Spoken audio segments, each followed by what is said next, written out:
Welcome to Watch, Review, Repeat. This is the podcast where two best friends discuss the latest in film and television and then do it all over again the following week. My name is Colton Brown, and joining me is Andrew Meadows. Colton Brown, how are you doing this afternoon, sir? Well, we just had a little bit of technical difficulties because we are joined by a very special guest on this episode. I think we've hopefully resolved the technical difficulties, I should say. It's Anna Mattis. Welcome to the show. How are you? Hello, it me again, but officially this time. Mm-hmm. This is not technically. Yes, this is the first official appearance of Anna Mattis on the podcast. She joined us for a little catching up. I think maybe a couple episodes ago. So you get the full Anna experience this time. I get a lot of the Anna experience throughout my daily life, and I think it's great. So I'm happy that our listeners will be able to share in that experience. I was a little nervous there that it's good you saved yourself with the "it's great" because. Oh, I was totally taking that in a positive direction. There was never a doubt in my mind. Okay. So yes, it is. It's been a couple weeks since we recorded last. We kind of struggled. We weren't really sure what we were going to talk about for our newest episode. Obviously, coronavirus still ever present in our society. Theaters still shut down. Black Widow has not come out, unfortunately, but that's okay. We have plenty of things to talk about in the interim until things hopefully kind of return to normal. We're talking about Westworld. It's a show that we've talked about kind of in episodes past. I think we've talked about it in our top 5, for the year. I don't know, I guess probably last time season 2 came out, which would have been 2018, if I recall correctly. And then I can't remember how, I think we might have talked about season 3 very briefly, over the past few episodes since it's been airing over the past couple of months. But we talked about doing Hollywood and didn't. But that's okay because Westworld is 100% been Andrew and I's shit for quite some time. Oh, yeah, for sure. I think it's probably fair to say it's also Anna's shit as well. Yes, very much so. All right. Didn't want to speak out of turn, but I had a sneaking suspicion. So, yes, we're going to be talking about Westworld. We're going to be handling this in a... we'll mostly be talking about season 3 because obviously that's the most recent thing. Like I still barely remember what the hell happened in season 2, which will probably come up later in the episode, but we'll touch on the whole show too, and non-spoilers particularly. We'll kind of just do a series recommendation and maybe talk about our experiences watching seasons 1 and 2 as well. But given that season 3 is the new hotness, we're going to probably spend most of our time talking about that. But we'll do that in a little bit of time because we do have a lot of news, but we also might have a fun fact. I don't know if we have a fun fact. I don't know if Andrew came prepared because of the technical difficulties. You have an out if you need one. I did not come with a fun fact because of the Because of the difficulties, I should say. All right, totally valid excuse. Westworld. It's sort of based off an old movie. There you go. Fun fact covered for the week. I mean, it's a totally different thing now. It's like basically nothing to do with what that film was. So I don't think is it at least incorrect. Was the movie or the show at least the first season? I think the first season was inspired by the movie. Sticking more strictly to the theme park aspect of things. Yeah, I think the only AI thing that's the same is Robot Westworld. Well, and technically isn't it a book too? Oh, I think it is. I think going from book to movie to show. I think, honestly, I've been getting a lot of Watchmen vibes, and so I'm kind of thinking about it in terms of Watchmen that too, fucking vibes. like book to movie to show, like some of those, common things are there, but I think it's vastly different. Yeah, I was just going to say. Because it's Michael...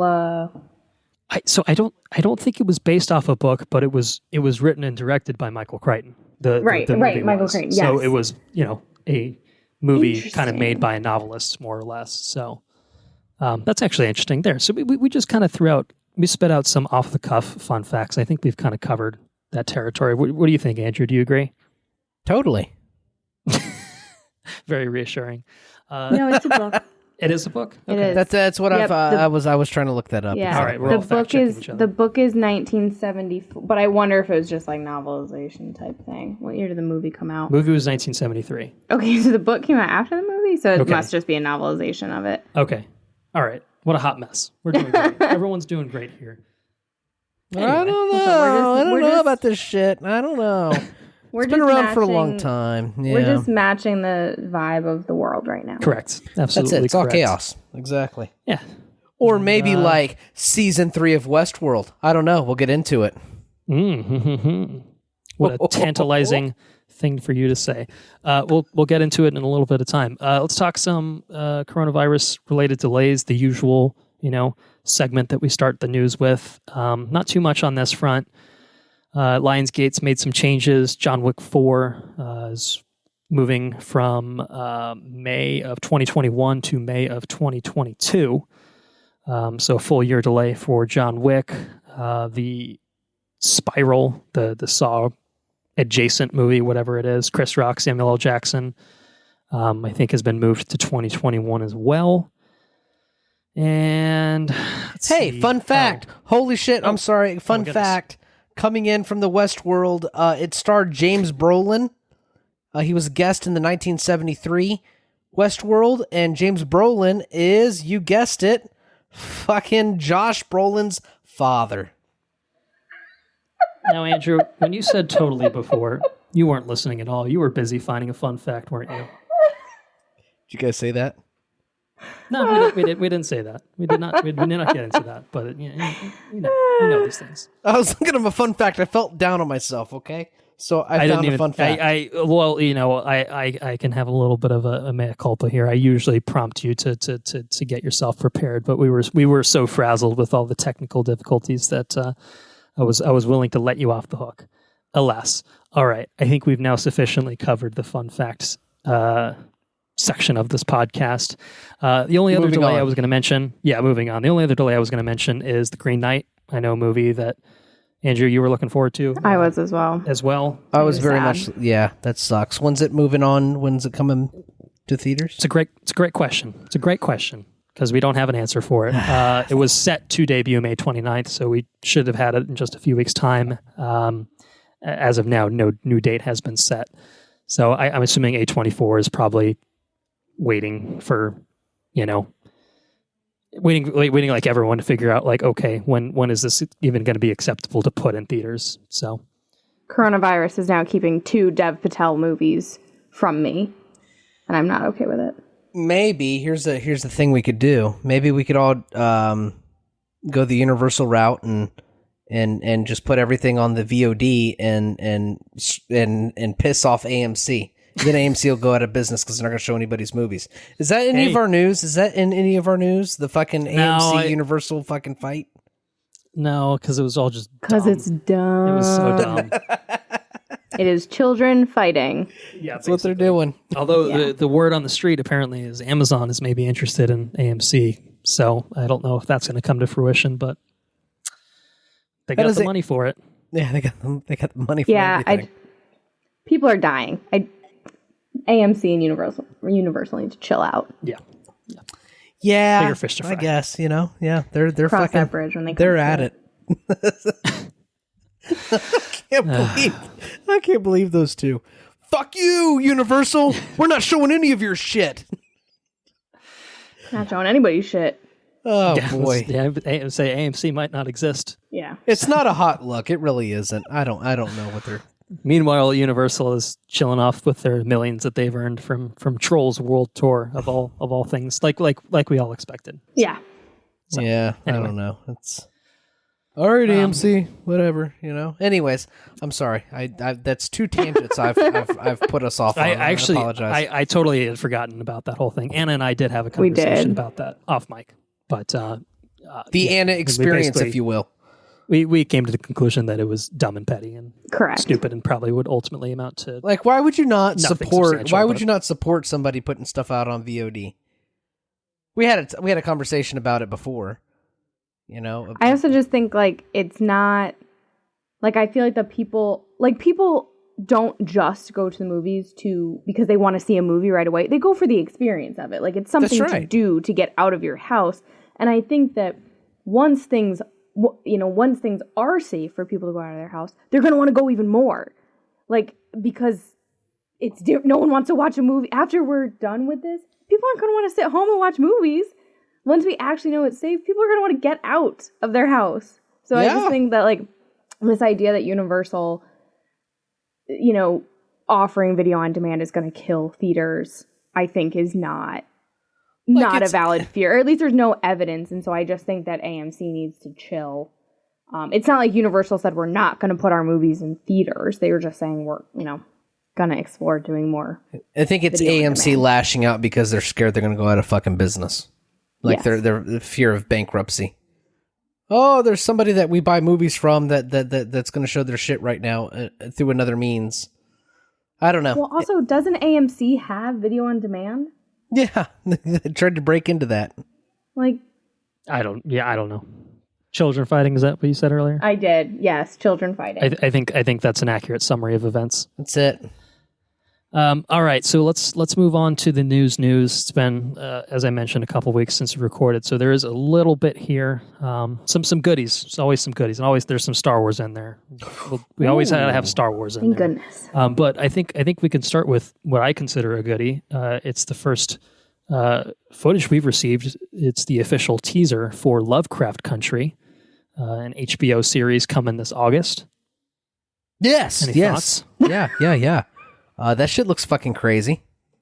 Yeah. I feel like the last time we talked about it, we were like, is it just actual monsters or is it, like people are the real monsters kind of thing? We have our answer. We definitely have our answer. I appreciate that they didn't hide it. Like, I appreciate that they straight up were like, hey, look, this is what the monster looks like. There's creatures here. And I think I was expecting to get more of like American Horror Story vibes from it, but I actually get more Stranger Things vibes from it. I don't know. You gotta have some like Cthulhu-esque shit going on in an H.P. Lovecraft thing, I mean, the whole spin has to be. I really would appreciate if the whole spin is yeah, you have the shit going on, but are you really fucking crazy or is the shit really going on? You know what I mean? Like, really double down on what it is to be mad, Maybe you could be right and all the shit could be happening, or maybe you're fucking crazy and you're losing your mind. I don't know, It could kind of go either way. I think that would be interesting. But yeah, you get some monsters. And many monsters. You get an interesting time period piece, which is pretty cool. And it feels very Lovecraftian, which is cool. Well, it does have it in the title, so. It does. And I feel like it pays homage to I read this comic book, these graphic novels came out one time on Comixology, I think is where I read them at. I don't know what they were called or whatever, but they were H.P. Lovecraft horror comic book shit, and it was pretty cool. I can't remember anything about it other than it was pretty cool. It's been like 8 years ago, but it was pretty cool. Listeners, if you know what Andrew's talking about, let us know, because nobody has any idea what I'm fucking talking about. But I promise you, quote unquote, it was pretty cool. All right, very cool. Is he forgetting it, or does it not exist? I think it exists. I'm mad. I don't know. Maybe you're the one going crazy. Anyways, what'd you guys think about it? I think we both think it looks good. Looking forward to it. When we'll watch. Yeah, I think before the teaser, I was hesitant. You were hesitant? Basically, aside from like American Horror Story, I tend to avoid things that I think will scare me. No way. Yeah, I don't do horror. I watched Get Out. I loved Get Out. I had to watch it in the light of day in my own home so that I could pause it if I got scared. So I was a little hesitant, but the trailer looks like the teaser made me actually want to watch it. So, I can't play scary video games.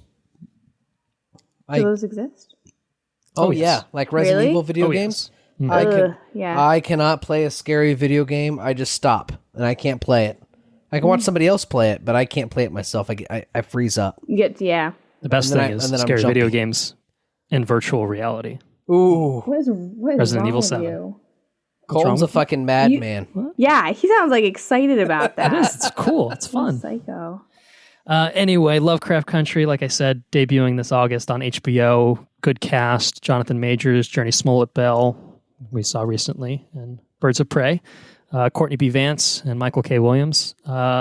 Produced by Misha Green is the showrunner, producing it as well. And then it's got that magic Jordan Peele stamp, which means that we're obviously in, and J.J. Abrams as well. So looking forward to that one. Now, I think we're all looking forward to this next project, which has been recently announced on Star Wars Day. No. Appropriately so. Taika Waititi. Taika Waititi? Oh my God. Taika Waititi is to direct and co-write a new Star Wars feature film for theatrical release. Take all my Disney money. Plus business here. A one-off Taika Waititi film, or is this like a... Well, they didn't announce like 16 trilogies like they have been doing for the past, few years. So it sounds like potentially a one-off. I bet maybe Waititi can direct the but fuck out of a Star Wars movie, dude. I bet he was like, I'll do one and see if I want to deal with you people anymore after that. We know that he's directed the fuck out of a Star Wars TV show. Correct. So He did. So he's clearly got the chops. I mean, I can't remember exactly how he ended up coming down, but as I recall, the finale, which Waititi directed of The Mandalorian, might have been my favorite episode of the series. He directed arguably one of the best Marvel movies too. It's definitely up there. Mm-hmm. Ragnarok, correct? And his Marvel, non-Disney stuff is still excellent as well. I don't think you've seen JoJo yet, Andrew, but no, I haven't seen JoJo yet. I still need to watch it. What? Still haven't seen it. I'm sorry. What? Been busy. Ridiculous. Home projects, probably. Home projects. That came out 6 months ago. Get out of here. It's true. How long do you so think yes, it takes to do cabinets? Long time. Long time, probably. Did you start them in December? I did. It took fucking months. Wait, really? Like I crafted the fucking paint, and yeah, it's a fucking deal. Okay. Anyway, so Taika Waititi is directing Star Wars. That's awesome. Correct. Do we have a time period? Do we have anything other than Taika Waititi? I think the only other detail we have is that his co-writer will be Christy Wilson Cairns, who co-wrote 1917 with Sam Mendes most recently, which is a film I believe Andrew liked. Correct me if I'm wrong. A whole lot. I think he did like it a whole lot, if I recall correctly. And I guess she's also working on the next Edgar Wright movie, which is, I think, Last Night in Soho. So, she received the BAFTA Award for Outstanding British Film of the Year for 1917. She might be a very capable would person. Probably agree with. So, yes, seems like lots of talent on board between the two of them. Yeah, no details on time period, setting, anything like that. Characters, I don't know if it'll be totally new. Really, really, truly no idea. But honestly, don't care. I'm in. I agree. Yeah. All right. I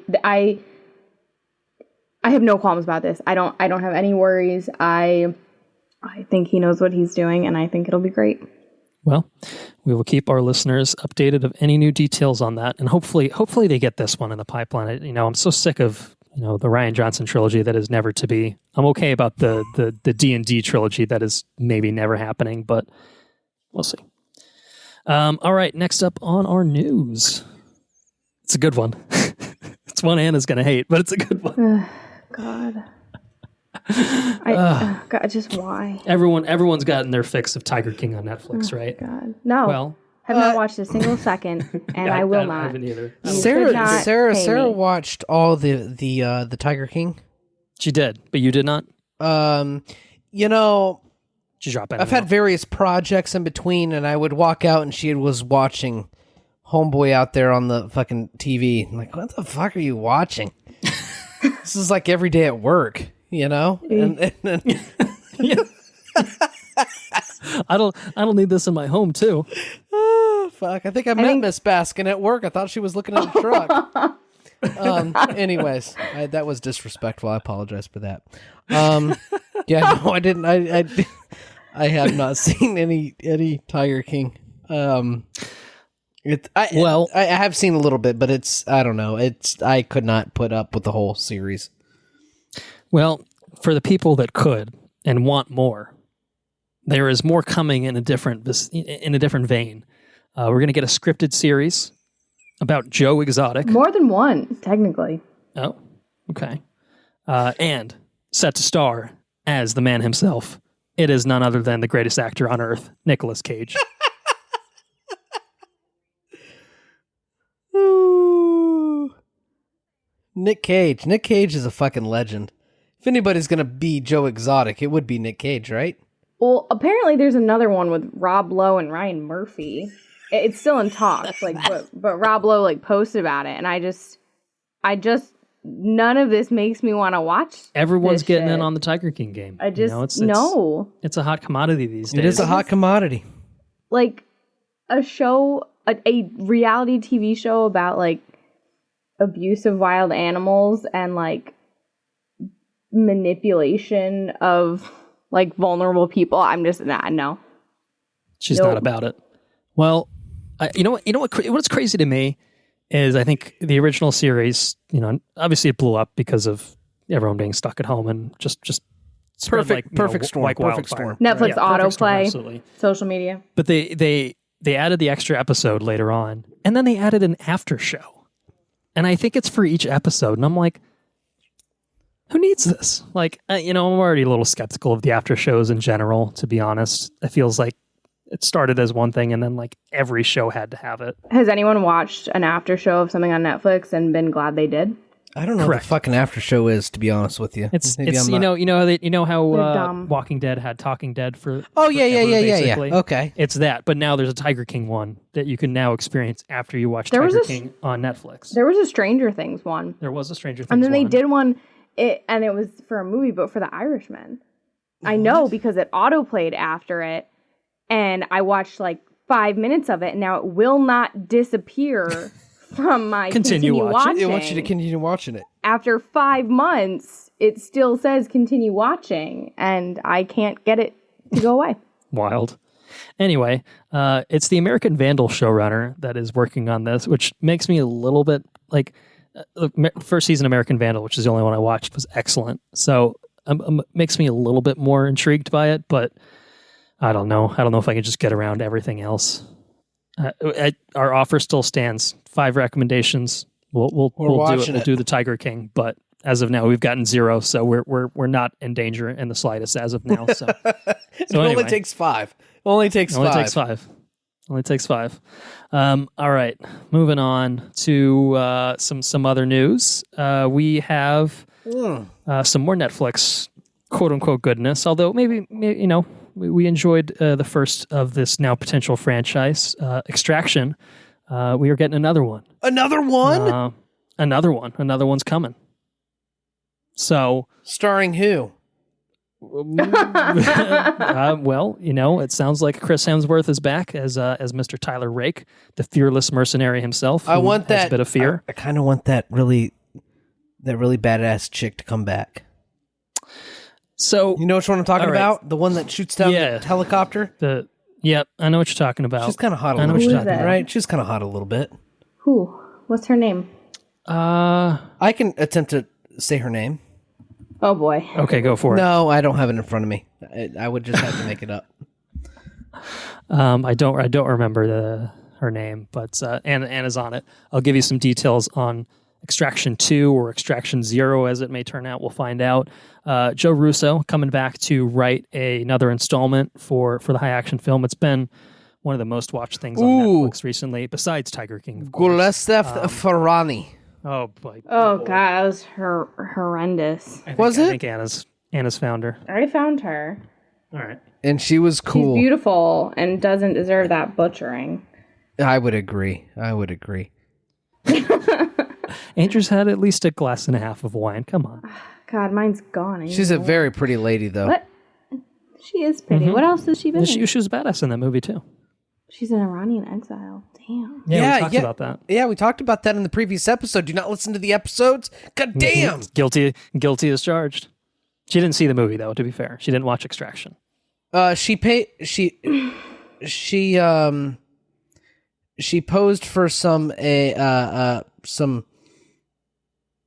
should it nudie photos, and they kicked Wow. they kicked her out of the Wow. they kicked her out of He her went for country. the worst option possible. Yeah, he really did. I couldn't find the word. God damn it! What's the It's word? wild. I mean, literally, just like she posed nude. Well, that's it's what just he- like a really he respectful said it way like to a normal say person it, on the and last then just episode, had so I'm to. just- I didn't mean just it interest- disrespectful. I I'm couldn't think of. fascinated. I was thinking of. It starts with an E. What's the word? Erotic. I don't know what you're going Erotic for. photos. No, it what wasn't do even. you- It wasn't even erotic. It was just. I don't know. What is happening? Fuck it. I don't know. Okay. It took a long time. There were technical difficulties. I drank too much wine. Fuck. I can't think of the right Her word. name is right. Golshifeh Farahani. Yeah, I think I went with Golshifte I said Farahani. it Or way did you look up better. a pronunciation? I looked it up. Say it one more time. Golshifeh Golshifte. Farahani. Which means I got it wrong last episode. Although I would like to say that I did a better job than Andrew. Not to put anyone down. Goals of Gafarani. Golshifeh Farahani. It's not. That's like. I feel like that's. Okay. Anyway. Extraction 2 is happening. No details on plot. I think we speculated in the Extraction episode that the ending of that movie would be resolved by the presence of a sequel or the lack of a sequel, and I think we potentially have an answer, or this could just be a prequel. So, we'll see what happens with that. But yeah, hopefully the director comes back. I think Russo said that he expects him to be back in the director's chair. And hopefully they can write a story this time instead of just a carbon copy of every other, movie ever made. But Would you take a carbon copy? Would you take a carbon copy? If it was shot if the action is different, if it's going to be the same action, then it just becomes the samey thing again. So I think my hope is that you merge, some new novel action with a more compelling storyline this time. I mean, I don't know where you go. Like, is he extracting someone else again? I don't know. It's not my job, but I'll leave it to the professionals. But it's not my job. I will just simply say that I just hope that it's just not the same thing over again. Like Taken became Taken 6. And how many times can you get Taken? This is ridiculous. Too many times. Apparently many. So anyway, that's that. Moving along, we have another teaser for a Netflix series. Is this 3 Netflix things in a row? Wow. Netflix is the only person getting any news right now. They're the only ones. Well, for the record, this is in order of the release date of the news, of when the news came out. So that's the order that we're following here. So regardless of any actor connections and stuff that may become apparent by the end of our news segment, that's how it was organized. I'm just being transparent. Space Force getting an official teaser. Netflix. This is a comedic show, coming later this month in May, starring Steve Carell, by the creator, I think, of The Office. Any thoughts on this one? I've had Kokomo stuck in my head since I saw the teaser. I couldn't help but sing along to it. It was very nice. I actually think this looks good. I think looks funny. Everything I'd seen prior to the teaser, I was like, yeah, keep it. I don't need this. I don't want this. I don't want it. I am that unpopular opinion that The Office is bad. But everything I'd heard about it, I had zero interest. And this actually made me think like, oh, maybe I would actually watch this. Do you like any of The Office, or do you think it's just flat out bad? Okay, so the only part of The Office I have ever watched and enjoyed is the cold open where Dwight does the fire drill and sets a real fire. And I had a coworker show it to me, and I thought, oh my God, that's so funny. I want to watch the rest of the episode. And he was like, oh, it has nothing to do with this.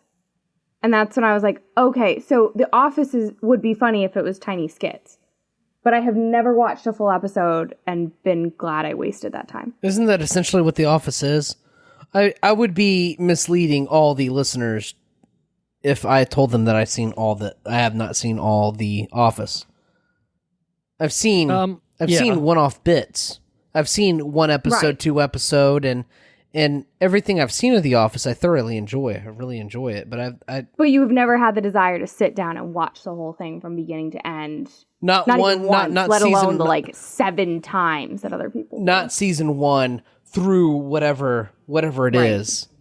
But I mean, I have seen full episodes and I thoroughly enjoyed it. I would imagine it's like fucking Seinfeld or something like that. You know what I mean? I don't want to sit down and watch season 1 of Seinfeld all the way through. Fuck that. Yeah, I was gonna say. But Seinfeld's another one that I. But Seinfeld's fucking overrated. good. Seinfeld's fucking good. It's fine. Oh, it's totally good. Seinfeld's fucking great. Or what's that one with Romano? Meet the fucking parent, not Meet the Parents. God damn it! Everybody loves Raymond. Everybody loves fucking Raymond. Yeah, I like Everybody Loves Raymond. No, they don't. It's terrible. Everybody Loves Raymond made me laugh. I like Everybody Loves Raymond. Makes me laugh. That's why I don't watch a lot of fucking humorous shit. Maybe maybe my bar is not quite high on the humor level. I have low bar of entry to make me laugh. I'm easily entertained. I just feel like if somebody asked me to watch The Office, I'd just say I'd rather watch Parks and Rec or 30 Rock. I would like to watch. I would like somebody to introduce me to Parks and Rec. Do it. It's so good. Well, okay, the first season is weak. That's short. Which I would say is also true about 30 Rock. 30 Rock's first season is very weak to me. But it's essential viewing. And then really like we talked about this, but mid-second season of Parks and Rec, I think really like picks up, and that's where it. I had not seen what's his space, Colton. We've been talking about him for Nick Offerman. Nick Offerman, yes. Yeah. I had not seen Nick Offerman in like anything ever, and then I watched Devs, and I'm like, I'm all about this dude. This dude is 100%. And then I follow him on fucking woodworking, like home improvement shit.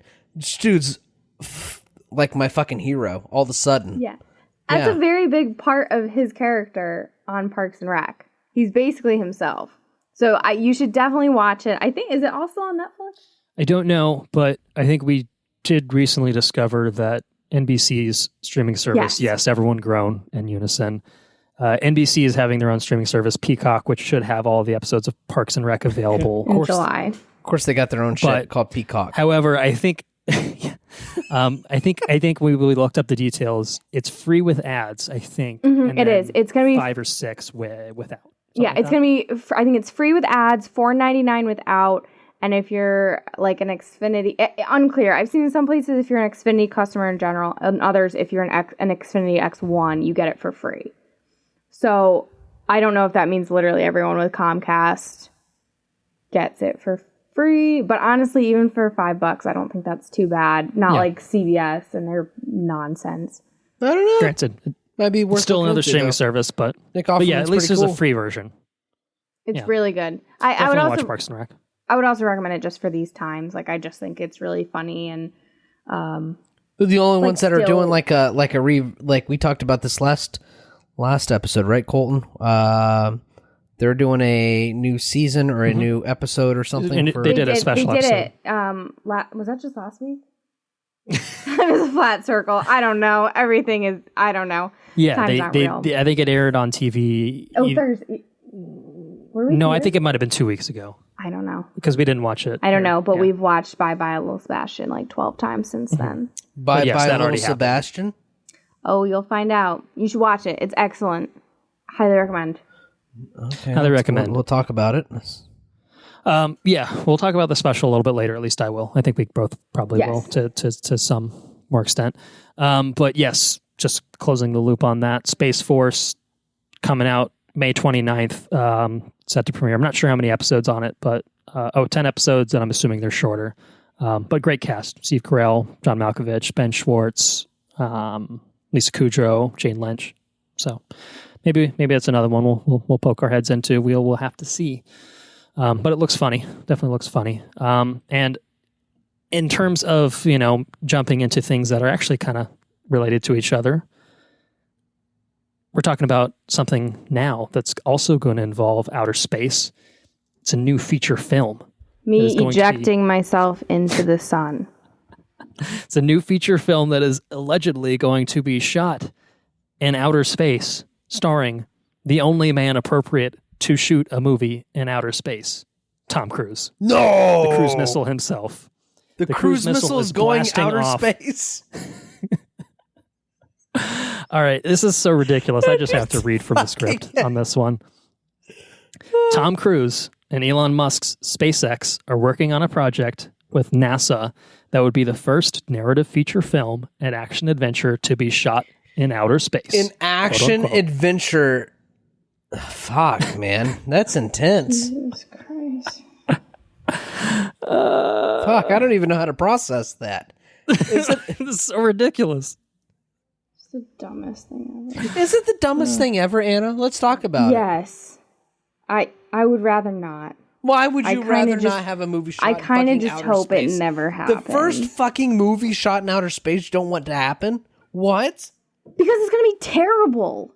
I mean, really. You're telling me that this, everyone's going to think it's great because it's this, like, technological marvel and how amazing that we've done this. And it's going to have Tom Cruise. Yeah, fuck yeah. And now, hold on. SpaceX? You really want to watch something that Elon Musk has had his hands on? Yeah. He who doesn't even know what his own child is named? No. No, thank you. He just populates. He also likes to call random people pedophiles. Correct. He sucks. Elon Musk does sucks? suck. I will co-sign on that. Yes. Why? Why does he suck? Let's see. Calling people who are trying to rescue people trapped in a cave pedophiles for no apparent reason, and then doubling down on being a little prick about it. He was pretty prickish about that. That's true. Yes. Mansplain his baby's name to the mother of his child after she'd spent like 30 hours in the hospital giving birth. She tried to name the fucking baby a little fucked up name, right? Like, I mean, you think she tried to do that? I think everybody tried. I think they're both a little He's fucking the one wonky. who tried to name the child after an airplane, which California is not going to let them do because 12-1-2 is not in the alphabet. I think they're both. I think they're both just a little fucking. Oh, they're both so weird. Yeah. But Grimes at least is a talented artist and a nice person. Elon Musk is a dick. Elon Musk is a fucking Tony Stark billionaire dude. He's pretty cool. How dare you? How dare you insult? He's pretty Tony Stark cool. like that. He's got electric cars. He's got fucking rocket ships. Have you seen the video of him demonstrating his indestructible car? You watch that and you try to tell me that guy is cool. That is the least smooth thing I've ever seen. He's fucking hilarious. I don't know. Didn't Elon Musk do the thing where he was going to order all those ventilators and then they just happened to not show up? Oops. Elon Musk? Like Elon Musk? Yeah. Probably. Yeah, Elon Musk is in the public eye a little bit more. I mean, but you got fucking... Who else do you got? You got fucking Trump? Pushing innovation? All I'm hearing is that we're talking about a bunch of douchebags with, I shouldn't say lots of money because we know Trump doesn't have a lot of money, but a lot of men who think that they're God's gift to the world just because they got lucky when someone handed them money and they had a couple good ideas. They had some good ideas. And they had access to be able to execute those. I think there are much better people that are cooler and kinder and more creative and smarter than those dickwads. Fair enough. On that note, okay. Does anyone want to talk about Star Wars? Yes! Yes, I do. Does anyone want to talk about The Mandalorian? I'd like to sit with Anna and talk about Elon Musk for fucking 2 hours. No, we're talking about Star Wars. We're talking about Star Wars. Now we're talking about Boba Fett. Yes. Boba fucking Fett? Boba fucking Fett? Boba fucking Fett. Yes. Correct. We're not going to get into Westworld. We're just going to talk about news all night. It's going to be a 2-hour news episode. We're almost done. This is the second to last one. We're almost there. Yes. Boba Fett lives. On the street. Yeah, Boba Fett. Well, we'll find out. Something's going on and here. You're reading, I don't know if you've talked about this, I'm like catching up with you, but you've been reading the Aftermath trilogy. Yes. And you said that there's like a little bit that says something about how someone is found with or seen with Mandalorian armor that's been chewed up or something. Yes. So the news is that Temuera Morrison is going to reprise his role as Boba Fett for The Mandalorian. He, of course, played Jango Fett in Attack of the Clones, revoiced Boba Fett for the special editions post the prequel trilogy. Boba Fett, of course, last we saw, fell and was eaten by the Sarlacc. When seemingly dead. And to what Anna is talking about, I am currently reading the Star Wars Aftermath trilogy. I know I talked about the first book a while back when I finished it. I've been working on the second one for quite some time now. I'm a slow reader. But the way that the book is structured, there are interludes that kind of go to different planets throughout the galaxy, and one of those planets that it focuses on, and one of the interludes is Tatooine, in which there's a character named Cobb Vanth, I think, who goes on some sort of mission with someone in the first Aftermath book, and I think there's like Mandalorian armor that's like pocked with like battle damage or like damage from what it seemed like acidic damage, like presumably Sarlacc damage. And he steals the armor for himself, I think. And then he just popped up in the second book within the past couple days of me reading it. And he's like a sheriff in a town on Tatooine. So he's trying to be a lawman while wearing the Mandalorian armor. So it's not. It's coming back to me now. I'm remembering. It's not explicit that it's Boba Fett's armor, but it's like, who else would that be? Kind of thing. Yeah. So I guess the question is, do they address that at all in the show, or do they just be like, whatever, Boba Fett got his shit back. We'll deal with that in a comic, in a couple of years or something like that. But yeah, I don't know. It's really cool. But it's just so. But I mean, Homeboy's like the source of the clones, right? Yes. So it doesn't necessarily. Well, Django was right. He doesn't necessarily need to be. He could be. I mean, he could be a clone. Yeah, he could be anybody. Well, we talked about that. Like maybe he is. Maybe he's playing one of the clones that we've seen in Clone Wars. Holy shit! We're going to talk about Clone Wars tonight, right? We can. No, we can't. Later. We haven't finished. Yeah, we haven't. Well, yeah, we haven't. We can talk about it non-spoilers though later. Oh man! So I can talk about it with you yet? Not like full detail. No, I'm waiting for him to catch up. We'll maybe do an episode on it, but usually I have to watch salty. It first. Colton's a little salty. You fucks! I'll catch up when I catch up. Damn it! That's what Colton says. I have been waiting for him to watch so that I can watch the final season because I watched everything else when it was on. Moving on. Yes, Boba Fett is coming back. That's pretty cool. So the Hollywood Reporter article is saying that maybe the movie is in episode 5, I think, where there's a character that walks up. At the end of the episode, we only see like the kind of the feet and like a little cape action. The Ming-Na Wen. To the Ming-Na Wen character.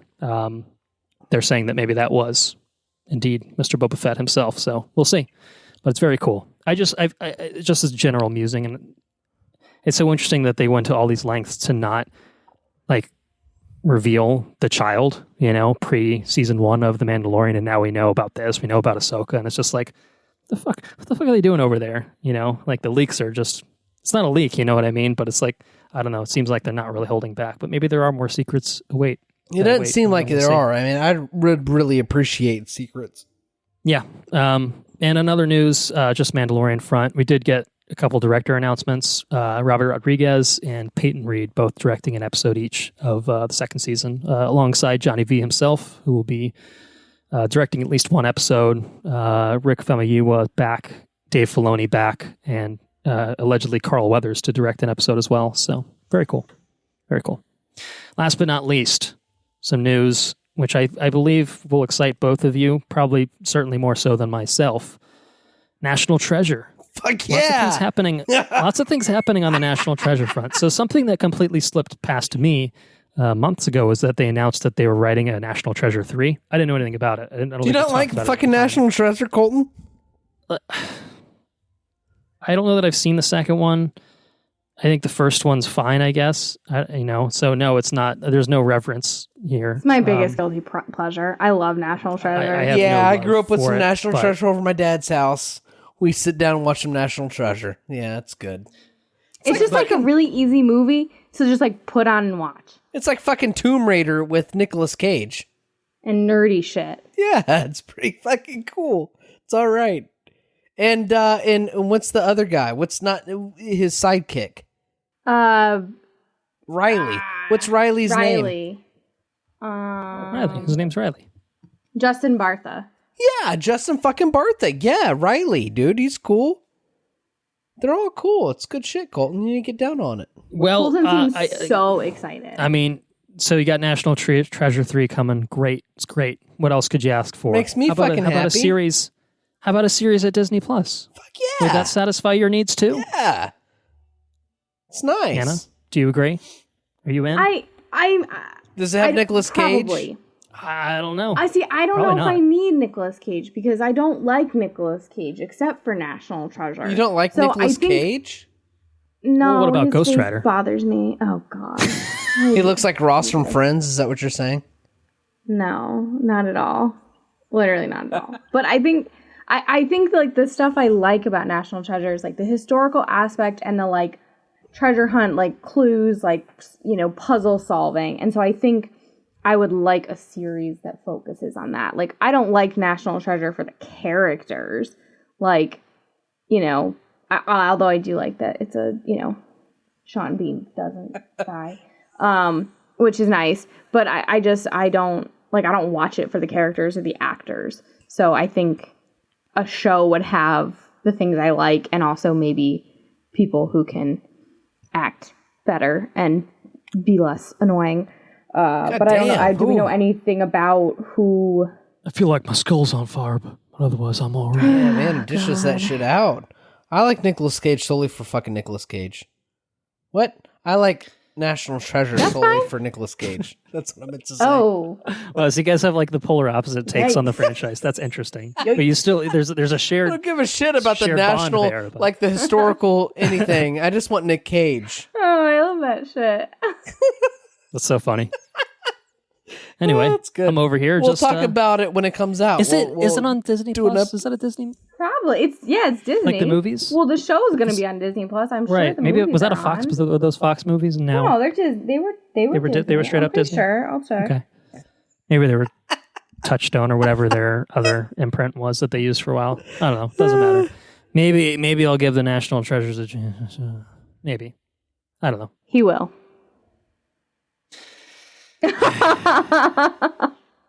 It's me resigned to my fate.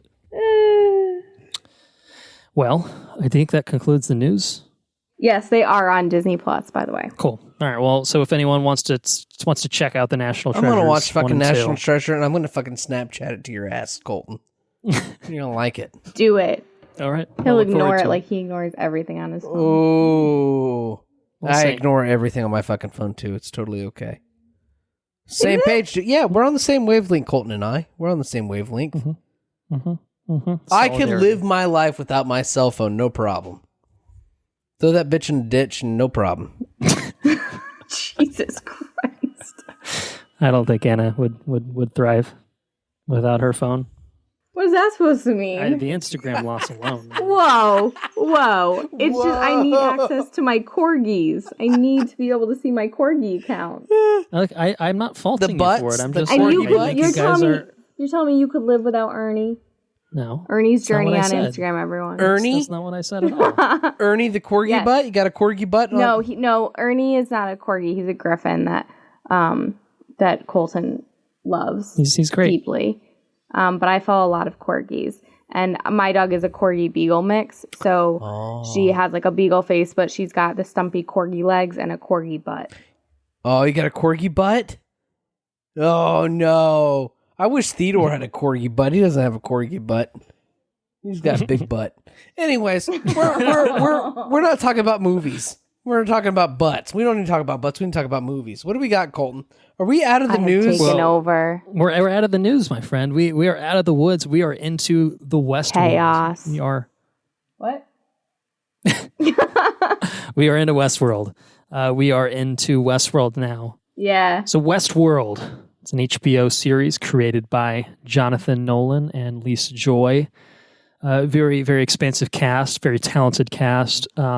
Given that there have been 3 seasons, I've elected to just list off every single every single starring cast member to avoid spoiling who and who does not appear as of season 3. I figured that was probably the best way Wait, to even go. cameos?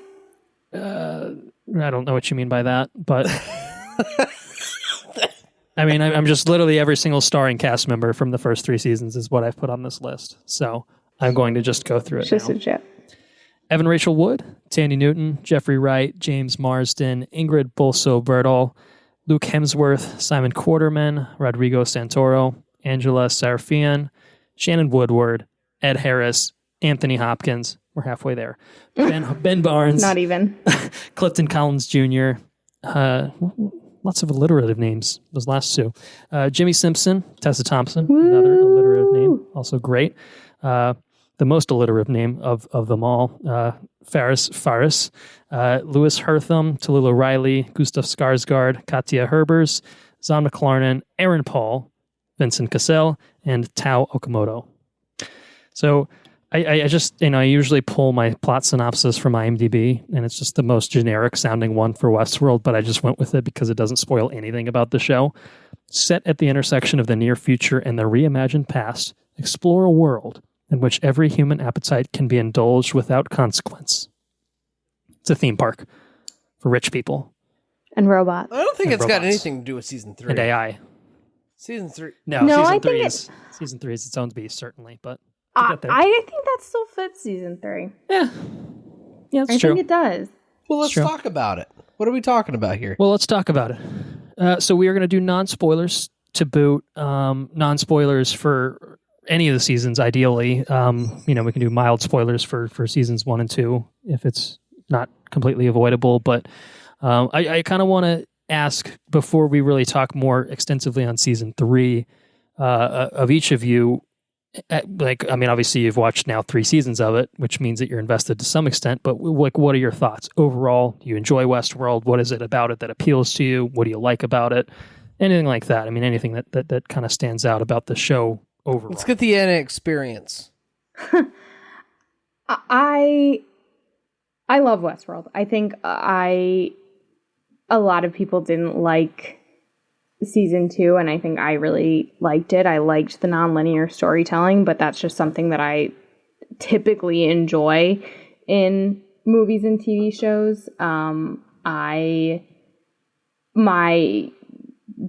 favorite show is Lost, and so I think shows that give me vibes similar to Lost, I kind of automatically like, and I think season 2 really did that for me. So I think a lot of people were looking at season 3 as 2 years later, how can this show kind of reel people back in that they lost season 2, or people who are like, all right, I guess I'll give it another chance type of thing, versus those who just love the show and want to keep watching and whatever, even if they were disappointed in season 2.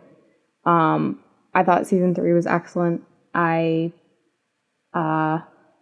think Westworld is a show that, wants to keep you guessing, and I think at times has struggled with how many answers to give. And sometimes I have been frustrated by not knowing answers, and I think that this season really struck that balance of keeping you guessing and making you ask new questions, but also giving you something and not just making you wait until like the end to find out answers. I appreciated that every few episodes you got answers. It's a really good perspective. Well stated. Mm-hmm. Andrew, what do you think? Are you of a similar mind regarding Westworld? Westworld is something that I think every season Westworld is like an onion, is what I would say. It's got layers. I did not re-explore the onion after season 2, and I just jumped in and started watching season 3. And I regret that. There's a lot of fucking layers that were explored in season 2 definitely. That were expanded upon in season 3 that I caught myself wondering, what the fuck am I like? I don't remember like what got me here, we did that a lot as well. Yeah, it's not to the detriment of the show. I feel like it's to the it's been 2 years. It's been a long time. Also, right? So, like, and here's a question for you guys: do you hold it against the creators of the show that they make something so dependent on every intricacy of the season before? Like you don't remember what happened? Like, should you watch? I don't think you should be forced to watch the show. The season before to get absolutely every detail. You know what I mean? You shouldn't be. I think, we talked about how the previously on we felt like they were trying to be cool with there being no voiceovers, no dialogue, and all that. And like, yeah, maybe that was cool, but like that's not the point of a Previously On. The Previously On is to help you remember something that happened 2 fucking years ago and be able to understand the consequences in this episode. So I think that the people who write for the show are so in it all the time that they forget. It's almost audacious. It's I don't know. And it's pretentious. It's pretentious. Honestly. That's the word I was looking for. It's pretentious. Yeah, I think the Previously Ons were pretentious and just stupid. Like, this is a cool show. We know it's a cool show. We know it's futuristic and shit. And like, it didn't. I just think that the point of the Previously On is to make you remember stuff, and they didn't have to do this weird no dialogue thing. Like, the Previously On isn't part of the show. And I think they were so caught up in like, oh, we got to make this fit this. You don't have to make your Previously On fit the style of the show. Make your fucking audience understand. Right. Right. And I think especially with there being 2 years in between and it being a complex show with weird timelines and all of that, I just think they got too caught up in like this image of the show. And I think that they should have made those more clear, because I think maybe the first time around I was like, oh, that's kind of cool and interesting. The other times I was like, can you give me more information? It's been 2 years or 3 years, because there were callbacks to season 1 that I think if you're someone who is binging the show, it's fine. And I do appreciate shows that know they're being binged. Like, I know that, I think it was like the second season of House of Cards, there was a lot of discussion about how like they stopped making that as a movie. Or, I mean, they stopped making it as a week-to-week show and really thought about it in terms of a really long-ass movie, because they knew that's how people were going to watch it. And they were like, we can go more in detail because and that's okay. That's watching good. These right. Exactly.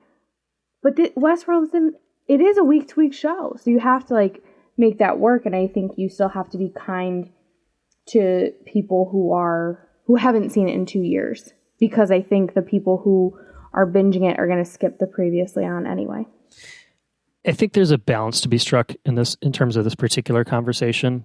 I was going to jump in and say something along these lines. I actually looked over to Anna and was just like, that was kind of what I was like trying to think about, and you got to it before I had a chance to talk about it. I think, yeah, it's a little too up its own ass for its own good. I think that's the problem. I also think that there's a flip side. Pretentious, yes. I think there's a flip side where you tip your hand too much with your Previously Ons. I feel like Game of Thrones is always guilty of that. The Previously On containing a character that hadn't shown up in 3 seasons, and lo and behold, they show up in that episode. And like, I think there's a way to do things without just telling what the episode is going to be about. But I do think absolutely for all of us, having not seen the second season, which I don't recall being the clearest at the time anyway. Like, I'm sure I had questions about season 2 after I watched it in the moment. Those questions were lingering mostly unresolved for 2 years, and then just 2 years of shit happening, and some sort of like reminder, some sort of like nudge, or tap on the shoulder to be like, okay, here's a little bit of like kind of what happened would have been good. And to be fair, I guess we could have gone back and maybe read up on season 2, but like you shouldn't have to do that at the same time. So it's kind of, it's pretentious, but at the same time, in terms of how the construction of the show, I'm not going to be mad at the showrunners for just doing their thing. Like, it's fine to not baby your audience and remind them of everything within the episode itself. But I think you could use the Previously On more effectively to address that particular criticism. I'd agree with that. Like, I feel guilty. I feel. I don't know how I feel. Holding a little bit of animosity towards them not making the transition between season 2 and season 3 clear. You know what I mean? Like, I don't know. That's on me. I can watch season 2. I can involve more time, but at the same time, how accountable do I hold them for that? You know what I mean? I think if you watched, like Anna was saying, in a binge mode type, season 2, season 3, back to back, I think it'd be a lot infinitely more clear. It's really I think it's just the lack of memory from something that was airing 2 years ago to now. It's just difficult. Well, and I think also you don't, like, maybe there's a lot of people who are in a position right now where they could rewatch the first 2 seasons before they watch this, but there's still plenty of people who can't, either because you're still in school or you're still working, or you have a bunch of other shit you want to watch before you rewatch something that leaves you with a lot of unanswered questions. So I think honestly, I would be interesting to know who actually makes the Previously On, because I don't necessarily think it's like the writers. That's true. I don't know who makes it. I don't know, who HBO. Does Colton have any insight into that? No, I would assume that, at least the showrunners are signing off on it, but they probably do, because stylistically they seem very yes, they seem ties with the show, certainly. I'd be curious to know who the what percentage of the audience of HBO's audience is into Westworld. Is this the Game of Thrones show now for HBO? Because I don't think so. If watching season 3, I would say not. It seems I would say no. I think a lot of people. I think the first season was a very popular binge watch after the fact. I didn't watch season 1 when it aired. I think I watched it. Let me think about this for a second. I think I watched it fairly soon after it aired, but I was able, like, after the first season finished airing. But I remember I was able to binge it all. So I think a lot of people kind of jumped on it then when they were hearing about it, and when there was a lull in Thrones and stuff like that. But I think, number one, that season 2 lost a lot of people, because I think season 2 was a pretty different vibe. Season 2 was dramatically different than season 1. I think also maybe people were like, well, let me watch the first season and like figure out the answers to this, and maybe fill that void. But I don't think it's the same audience. No, I mean, I'll come in with numbers. It's declined season to season to season in terms of viewership. Okay. So I think that suggests that what Anna is saying is correct, and that, season 2 probably lost a lot of people, but I think even season 1 to even to the beginning of season 2, I think that there, it's just like with any show, there's a drop off. So I think just looking at the numbers for season 3, it's clear that this is not Game of Thrones. Right. In terms of like what is the new flagship HBO show. I'm sure HBO is hoping that House of the Dragon or whatever dumb shit they're making, fills that void specifically. But I think other than that, you probably got to look to Big Little Lies. Maybe, I don't know. I just don't know what else is hitting like that type of viewership numbers that Game of Thrones has. I think Big Little Lies is another one that dropped off. I mean, I feel like Big Little Lies was one that I watched, that I binged when it came on, because I feel like everyone was talking about it and I wanted to be part of that conversation. And by the time the second season came around, I just felt like I didn't need it. And I didn't watch it, honestly. Maybe Lovecraft Country will do it. Probably not. Yeah, probably not. I think, honestly, Watchmen was one that I think, at least, and this is biased, but I think in my kind of own circle, it had the broad appeal that Game of Thrones did, at least in terms of like kind of that, what social media is talking about, like what's all over my feed. Whereas like I don't know anyone other than us who actually watched this season of Westworld. I think Watchmen's Game of Thrones just had such a broad appeal for one reason or another. I know HBO has probably been trying to replicate that success as much as they can. It's not like Game of Thrones right off the bat with this huge following. I mean, I didn't start watching it as it aired until season 4 or 3 or 4. I can't remember now. Yeah. But like, I think that's true. I'm not saying that Watchmen has like the numbers that Game of Thrones is. I'm not saying that at all. I'm saying that for me, like I saw people watch, like I had friends watching it who didn't know a thing about Watchmen. And I think the thing about Game of Thrones is that it brought in people who normally would be like, I hate fantasy.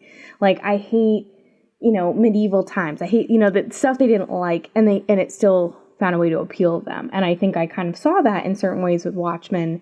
People being like, I don't read comics, or like, I don't know anything about this. Where I had like friends watching it that I was very surprised that they were watching it. But like those same elements that I think, like the elements that I find enjoyable in each of them that makes me interested in all of them, I don't think is as broad. And so I think that it doesn't. And I think especially after the second season, which I think people shit on way more than it deserved. I think people were just expecting it to be so much like season 1, and season 2 was different and it was weird and it was an experiment. And I think that people just thought because it was weird and different and they didn't love it the way they loved the first one, they thought it was bad. And I just disagree with that. And so I think that honestly turned a lot of people off. Even if they didn't see it, I think that there are people who maybe would have done what they did with season 1, where they watched season 2 later and binged it or something like that, and they heard things and they're like, I don't really want to. And then if those people didn't watch season 2, they're not going to watch season 3. Yeah. Well, Andrew, any other thoughts as far as just your opinion on Westworld, generally speaking, or even season 3, if you want to get more specific? Westworld in a nutshell, I think, is a super complex. Like, I like to think that they come from the. They make the show from the point of view to where they can take a person that's into a Western show, like you take any person, and I feel like everybody can take a Western, like just a Western show, period. Like Bonanza, right? Like just fucking good old American fucking television. And I can take that person, I can put them into this fucking thing. Right? But it gets very fucking complex very early on, right? And I think if you want to put forth the effort in understanding the complexities of the show and the nuances of the characters and a fucking think piece like an Alex Garland kind of show, I think it's all there. Like I really thoroughly enjoy it. I enjoy the characters and I enjoy their arcs, and even if I'm not privy to like the jumps between season to season, because I'll be honest with you, between season 2 and 3, it fucking lost me there for a long time. Like I forgot what the fuck happened. I had to look it up. Mm-hmm. But beyond that, I think even once I grappled with where I thought it lost me, I think there's a lot to be. I think there's a lot to be gathered there. I think the characters are complex enough, and they just feel real. Like Dolores. Dolores is a fucking awesome character. Like even when you add the complexity to her season 3 arc, like the fact that Dolores can. I don't want to get too spoilery, but the fact that Dolores, her character can deviate from her original path is just, it adds to the complexity of what it means to be what they are, and I think that adds a whole lot. And just like Devs, Devs was a complex show. It requires complex thought, and you might not hit on everything. It kind of makes you feel kind of stupid. I think that, me not understanding absolutely every aspect of every character in Westworld kind of makes me feel a little stupid, But I tell you what, I can get up to work the next morning and I can start thinking about that character, and I can think about that character, and I can think about it, and I can think about it, and I can think about it. And every time I revisit every character, every arc, everything that happens within the show, it makes it worth watching. It makes it worth diving into. And I don't know, just there's not a lot of shows that make you think like this show makes you think, and that adds to its value. And so I think that Westworld's an awesome show. It might not, it has its ups and downs. It has its, I think it can improve on certain aspects, but at the same time, you can watch a lot of television and not get the level of thought that this show requires. And I think that's important. I think that's, I think that makes it worth watching. So kind of the same, same thing as Devs. I think it's complex enough. I think it makes you think. It doesn't make it perfect, but it does make it unique, and it makes it worth watching. I absolutely agree. I like shows that challenge me in that way. It's not like I want to watch a show like that all the time, but I appreciate it. I like that it not that I like that it confuses me, but I like that it makes me think. Yeah. And be really engaged to figure out what's going on. I mean, I was probably driving Colton absolutely insane with the amount of times I was like, so this is what happened, right? Or like, I think this happened, like kind of the confirmation. Well, she always asks me these questions like, I'm just I don't fucking know. I don't know what's going on. I think number one, I like to like put it on the record in case I'm right. Because there was definitely some stuff that I said like episodes ago that I was like, I think that, and then it was right. But I think there's other things I feel like, I think a lot of it is confirming that I didn't miss something. Yeah. And that's just it. Because if I ask a question and he's like, I don't know, then I'm like, okay, I didn't miss anything. Or if I ask a question and you know the answer, then it's, okay, I missed something or I didn't understand this. And so I think it helps to energize him insane. That's all right. I still enjoyed my viewing experience. Let me talk about that. Oh, actually. Wait, real quick. Sorry, before I forget. Yeah, go ahead. Andrew, did you watch Lost? No, never watched Lost. I think you would like it if you like a show that makes you think. It's like J.J. Abrams' first like fucking thing, right? Early at least. Early. Not his first, Yeah. but also Lindelof, if you liked Watchmen or if you liked The Leftovers, like Damon Lindelof and Carlton Cuse were the big Lost guys, really. Yeah. I mean, JJ was part of it early on, but it really became Damon and Carlton's show, and I just, if you like a show that makes you think. That's a good one, right? Never watched it. But back to Westworld. So, well, I this is going to be responding to something Andrew said earlier. It's so interesting. You mentioned devs. I think you probably talked about it a couple times in this episode now, but I think particularly in comparison to Westworld, Anna mentioned Lost as a comparison point of if you enjoyed this, you'd enjoy this. I actually thought, having just recently watched devs while I was watching Westworld season 3, particularly season 3, I thought it was a really interesting companion piece because I feel like it hits on some similar things. It's a different approach to it, certainly. Very different show, but I think just thematically interesting things that just reminded me of devs. And maybe if I had watched it in a different order, it might have kind of reminded me of that in another way. But I thought that was kind of a neat kind of comparison piece there. Now, just to close the non-spoiler loop for the three of us, Westworld's great. I enjoy it. I've enjoyed all 3 seasons. I think just, as Devs was also a thematically very interesting show, I think Westworld's a thematically very interesting show. Like, it handles a lot of really, really neat concepts. The artificial intelligence, when does it kind of, stop becoming artificial? When do they actually take on sentience? Stuff like that. I mean, just kind of heady concepts, right? Kind of what, Andrew, I think what you had been saying of, it kind of, I can go to work the next day and think about it. I'm not selling cars at a car lot the next day, but, I'm waking up the next morning and I can still, have a few thoughts and think, this is just something super interesting to think about. While he's fishing on Animal Crossing. While I'm fishing on Animal Crossing. Yeah. I'm same just thing. It's about like Crossing. the same level of intellect. Like It might be true. But yeah, I just think the sensibilities of the show are just 100% my shit. The designs of the hosts, the characterization is just awesome. Obviously certain characters kind of step into the forefront as the show moves on. Dolores is always a central character, but we get a lot of Maeve. We get kind of different perspectives from both the hosts, from the humans that are involved in it, the Man in Black, right?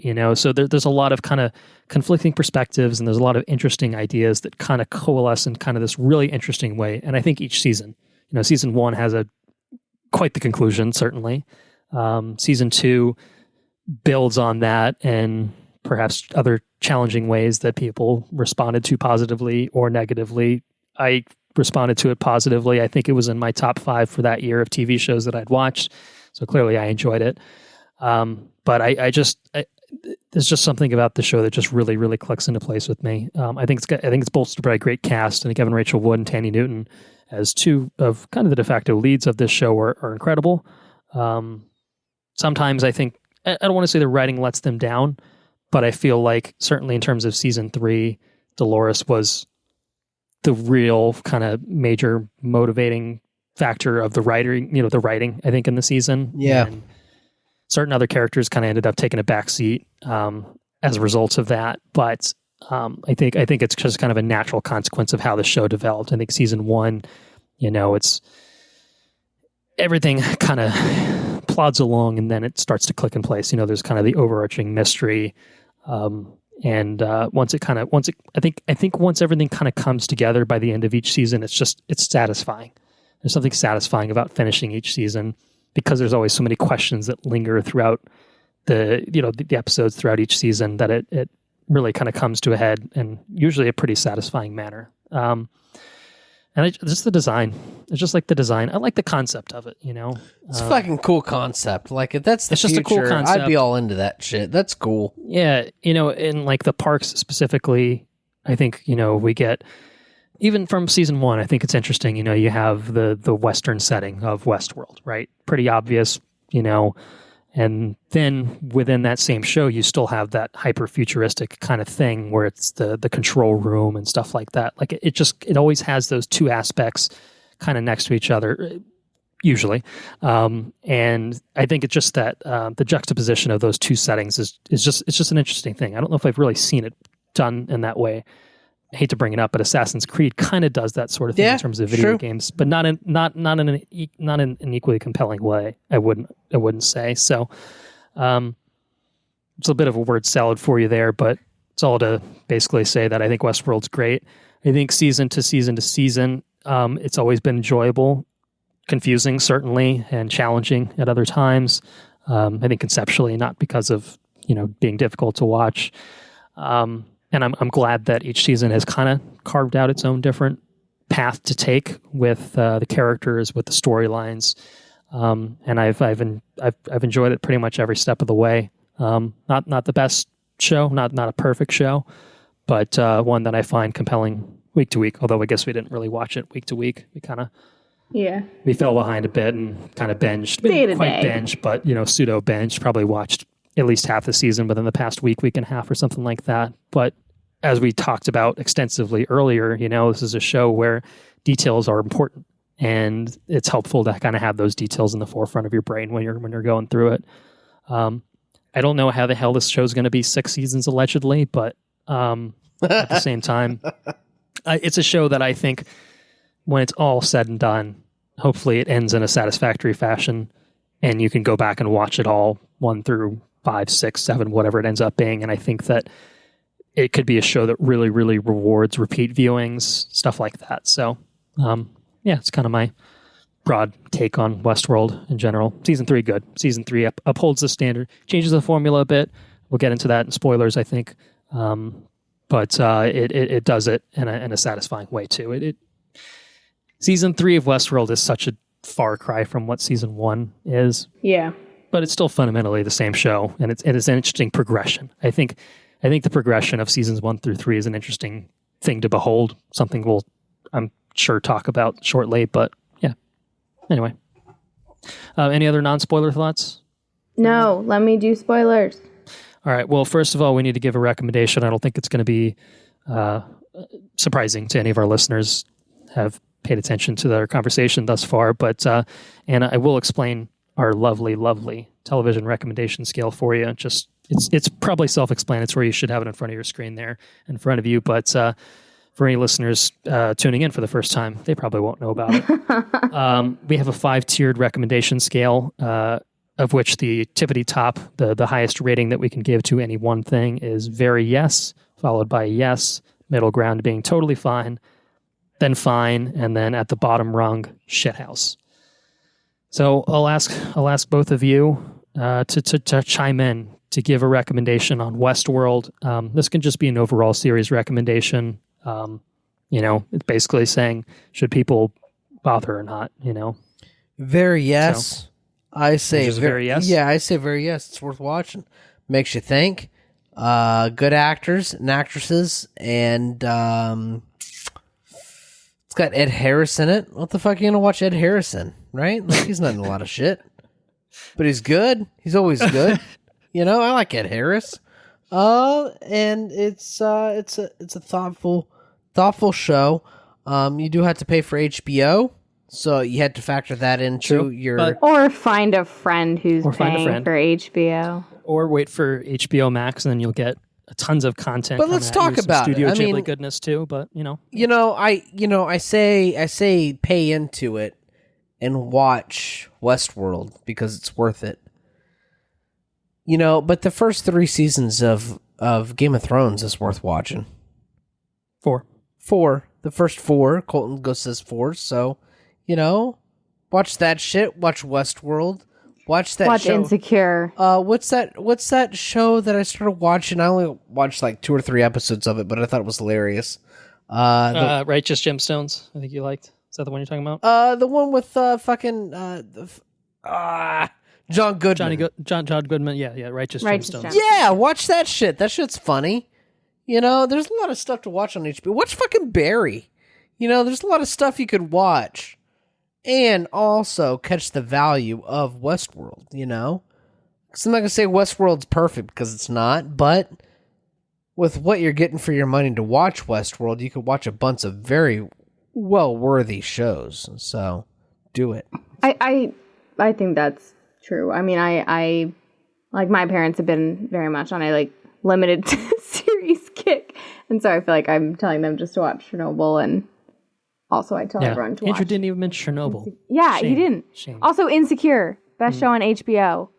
Yeah, you're all idiots who don't watch it. Watch Insecure; it's excellent. So Anna, where would you chime in on the Westworld rankings? I say yes. Rankings. I think that. Thinking about friends of mine who I tend to think, they'd really like season 3.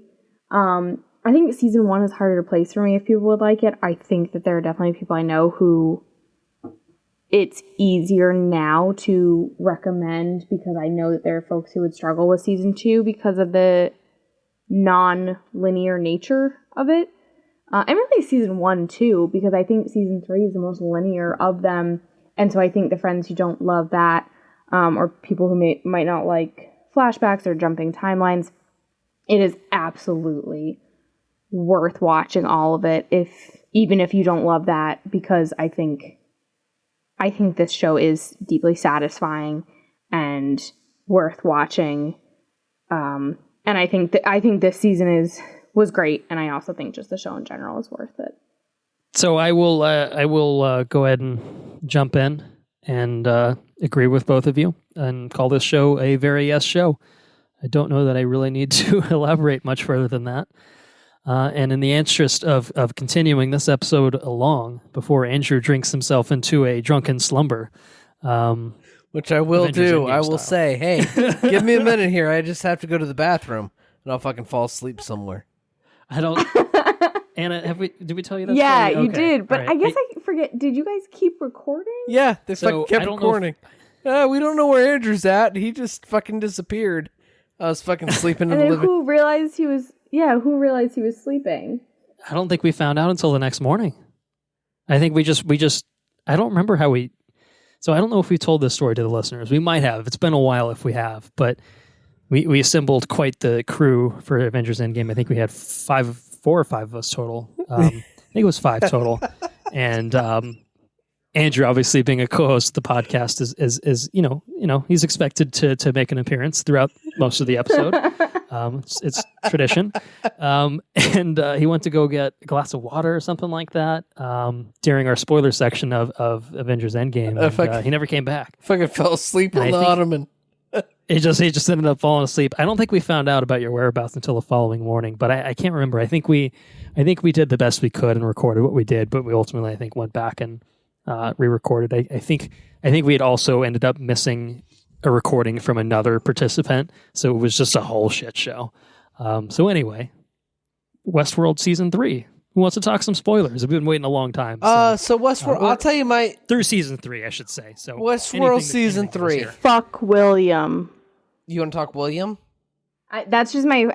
I think... So, okay, so we also, we watched right before this, which granted was, today. What, 5 hours ago or something. It's been a while. But, so we haven't actually talked about it. So I think I'm working backwards from, I think the post-credit scenes are still. Yeah, let's talk about the fucking. So also, if you're like Andrew and missed the post-credit scenes, pause the episode and go back and watch the post-credit scenes, because technically there are two of them. One more extended. The one less extended is the one we're talking about. Holy fuck. How long has that dude's been sitting in the fucking hotel room? Well, so I have a theory about that. I think that I was thinking about this kind of as we've gone. I'm thinking that I don't think that's dust from him being there a long time. I think that's dust from like an explosion. Oh. Like, I think about it. So at the end, that last shot of Maeve and Caleb watching the explosions happening in buildings. Mm. And they're going off, like, one after the other. So it implies that there's, something happened there with the explosives. And so I think Bernard hasn't been there as long as they want us to think. I think there was I think maybe it's been a week or something. Or maybe it's been I think Bernard's been there for a fucking 100 years. That's what I want to think. I don't think they're going to put him out of commission for that long. That would be incredible. Bernard comes back after 100 years. I mean, a time jump is like a fascinating concept because obviously you'd have a bunch of characters who are still around, like Maeve and, are we calling her, Haloris? Shaloris? I feel like I've seen Haloris. Like Haloris. Haloris. Like But they were calling her something. Yeah, but then you had the whole, you're right, you had the whole whatever, thing Tessa with Thompson, my queen. So obviously you'd have Tessa Thompson, you'd have the host of William, you'd have all these other hosts that she's making, plus Clementine, the lady with the sword, who I don't remember her name. I feel like if Maeve. Yeah, if they came back with... So... Go ahead, I'm sorry. No, it's okay. So a part of me is thinking, like, because we had said maybe this is, the whole, like, I'm seeing what happens after the world ends. Maybe they come back and it's just hosts and it's outliers. Like, maybe that they wait and wake up the outliers when everybody else is dead. Like, maybe it's the reverse of what they thought. But I don't think they actually keep him...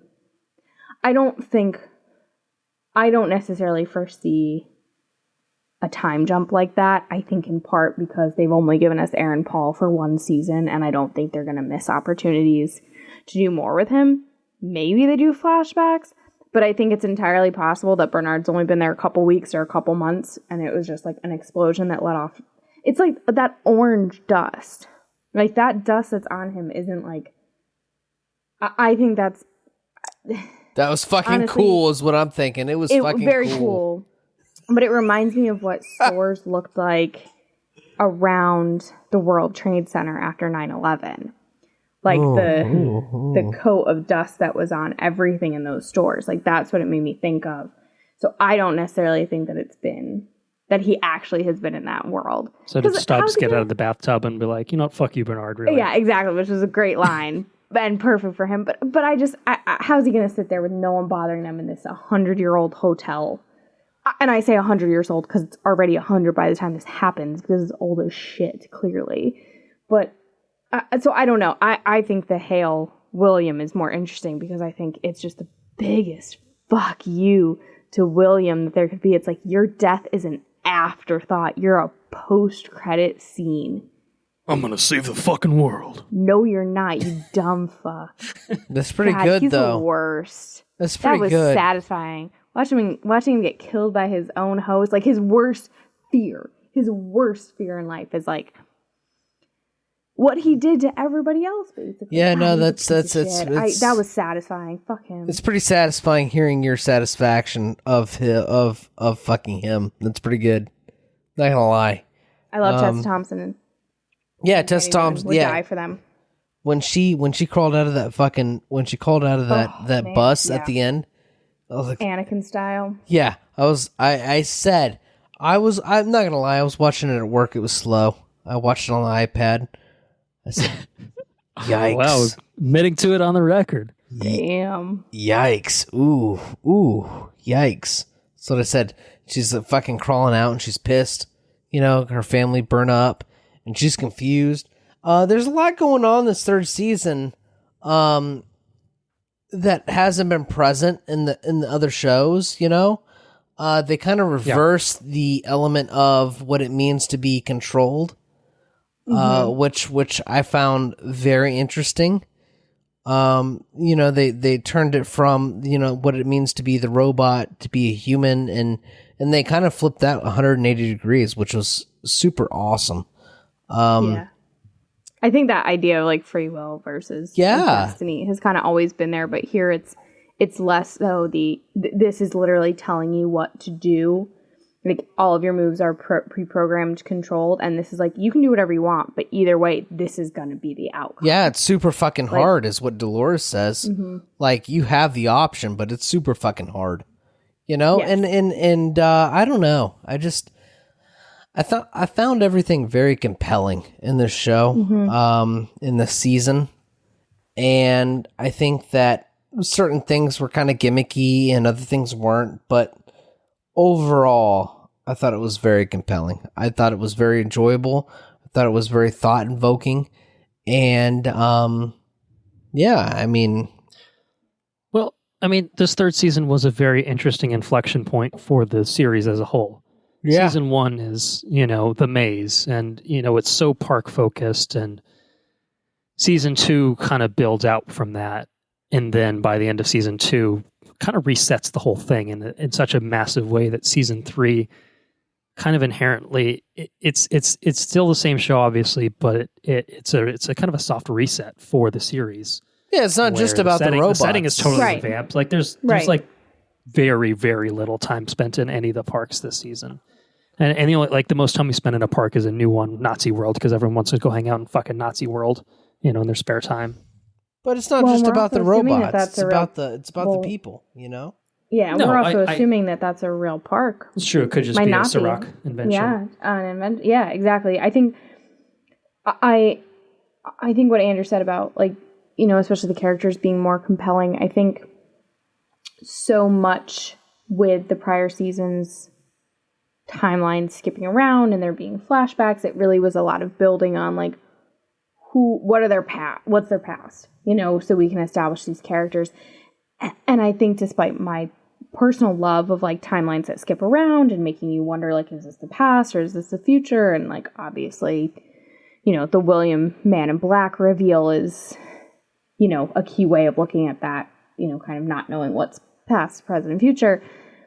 I think having this linear storyline, the only flashbacks, we had bits and pieces of flashbacks for Dolores, and we had the Ciroc and his brother flashback. We get a lot of Caleb, too, flashback and Caleb, right, but not the entire story flashing back, I think really allowed you to watch a linear projection of, Maeve and Dolores. We've had their background. Now let's see how they develop, moving, literally in a forward direction. And I think I appreciated that because even though there were Caleb flashbacks, there were Ciroc flashbacks, the Shaloris or Haloris and actual Dolores and Maeve, I think I appreciated more the focus on their presence. Yeah, I think I agree in that. I think the linearity of this season in particular was one of its strong suits. I don't know if it was just me getting confused with season 2 particularly, but I know that a lot of people also criticized how season 2, it seemed like it tried to use the same type of storytelling devices that season 1 did in a way that arguably wasn't as effective because people saw it coming.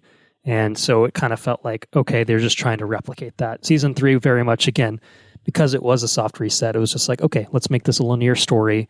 And yes, we'll throw some flashbacks in there to add more to these characters as we kind of go throughout these episodes. But it's never unclear of really, really when things are happening, even though some memories are altered or whatever, through the program and stuff. It's still pretty linear in terms of its overall storytelling. But I think it works well because the characters are, like you're saying, Anna, what are driving this show forward at this point. And so I guess, that's kind of what I was, getting at a little bit when I said that this is an inflection point for the series, is because the setting has changed completely. Now we're full on in future world. And not an actual park future world, but future world being the real world, and the characters are the characters that we've now grown to appreciate, or maybe not appreciate in the case of the Man in Black for 2 seasons now, but they're thrust into this specific environment, and where do they go from here? And it's just such a really interesting way for them to go. Again, I think I said as much earlier, but I still don't, and I think you and I talked about this off the record a little bit. It seems like they got to this point pretty quickly, to the point where I still don't know how much legs the show really has moving forward. Like, obviously the show ends with kind of a pretty radical thing of kind of blowing up the world, right? Not literally, but I guess literally, at least with some buildings getting blown up, but of people are on this track, or free will is not free, or whatever the tagline is for the season. It's very much about saying a fuck you to that, and how do we combat that, and how do we make humans free in the way that Dolores and company were able to set themselves free of their constraints too. I don't know. It's just kind of interesting. So I'd just like to pause for now, very briefly, because it is now 12:01, and wish a very happy birthday to Anna. Is it Anna's birthday? No way. It is now. Wow. Happy birthday, Anna. Wow. Thank you. God damn, Colton. Very nice. And a delivery. toast to that. I had a little prompt. I have to admit, I was actually going to say something towards the end of the episode, and then she prompted me, so I had to get it out on the record. I just wanted to give him the opportunity to beat other people to it. Well, he beat me to it. Happy birthday. Thank you very much. So, yes. Anyway, so Anna, thanks for dedicating some time on your birthday to myself, to this podcast. Of course. Now, in terms of Westworld season 3, lingering thoughts and spoilers, there's a lot to talk about. There's a lot to unpack in this particular season, but I think I finished my thought. I'm not entirely sure. I might have trailed off a little bit towards the end, but no, it's just I think it's cool how this show kind of reinvented itself. It's cool. It's very cool. It's maybe my conclusion is that it's cool, and I think it did a good job of it. Yeah, and I think also one of the things I liked about this season is because you weren't really sure. So, of course, they knew they were doing this because in that last episode, Serac says something to Caleb, you think you're the good guy, you're the bad guy. I think this season really had you constantly questioning who is the good guy and who's the bad. Especially because I think Dolores has always been questionable. You've always definitely questioned her morals. I think Bernard... You question Dolores' values? I think you question whether, her morals. I mean, think about it. Everyone in the show, Maeve, Bernard, Serac... Everyone expected her to be going out to destroy the human race, and she wasn't. That's not what she was doing. That's super interesting. So I think the fact that a few different times they try to make you question Dolores and whether she's really because I think she's been presented as a hero for so long, and the protagonist, that it makes you question it. And I appreciate that, because I think for me, my favorite has always been Maeve. I think Maeve is the true moral kind of center of this show. And again, it made you question her, because it's is she doing the right thing by working with Serac? And no, definitely not. Serac's a fucking dick. But see, I think early on, his first couple episodes, he's really charming. And he is compelling. He does speak French. He's pretty nice, yeah. And he's the victim of a nuclear attack. And so I think I liked the way, you kind of go back and forth. And with Caleb, even even towards the end, you get this really damning information about him that I think if you're given early, you are oh, he's bad. But I think it's easier to forgive him because you know him. And just because he speaks French. I'm talking about Caleb now, man. Caleb doesn't speak French. Which one's Caleb? Caleb is Aaron Paul. Oh, okay. All right, good. Yeah, and so you're questioning him too. Caleb, he's bitch. Questioning himself because he doesn't know his. He doesn't speak fucking French. He's easy to blame.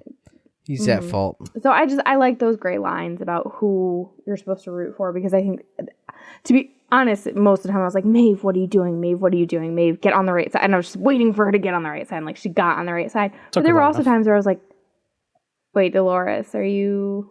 I questioned her a couple times. I did. I mean, by then I'm all in. But there were a couple times where the show was... I felt like it was kind of trying to trick me. Like, I don't know if I should trust Dolores. I don't know if she's doing the right thing. I've always just, like... I trust you, Dolores. You're a pretty lady. I fucking trust you. You, whatever you say, you know. She's not even the prettiest lady on that show. Who's the prettiest lady in the show, you think? Tessa Thompson, obviously. Well, Emma Thompson, but she gets kind of like fucking Terminator treatment. She gets that Terminator treatment. I'm like, I don't know. She's a little fucking scary. I'll take fucking... Did you just say Emma Thompson? Did I say Emma Thompson?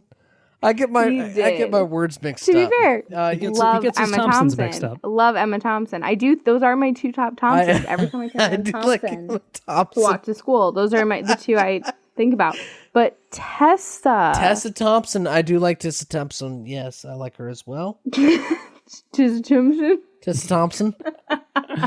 I get my words mixed up. You'll as you record episodes with us, you'll know it, but you'll know what I mean. You'll know what I mean when I say it. You're assuming I'll be back. You just looked at me to translate if necessary. Bang bang.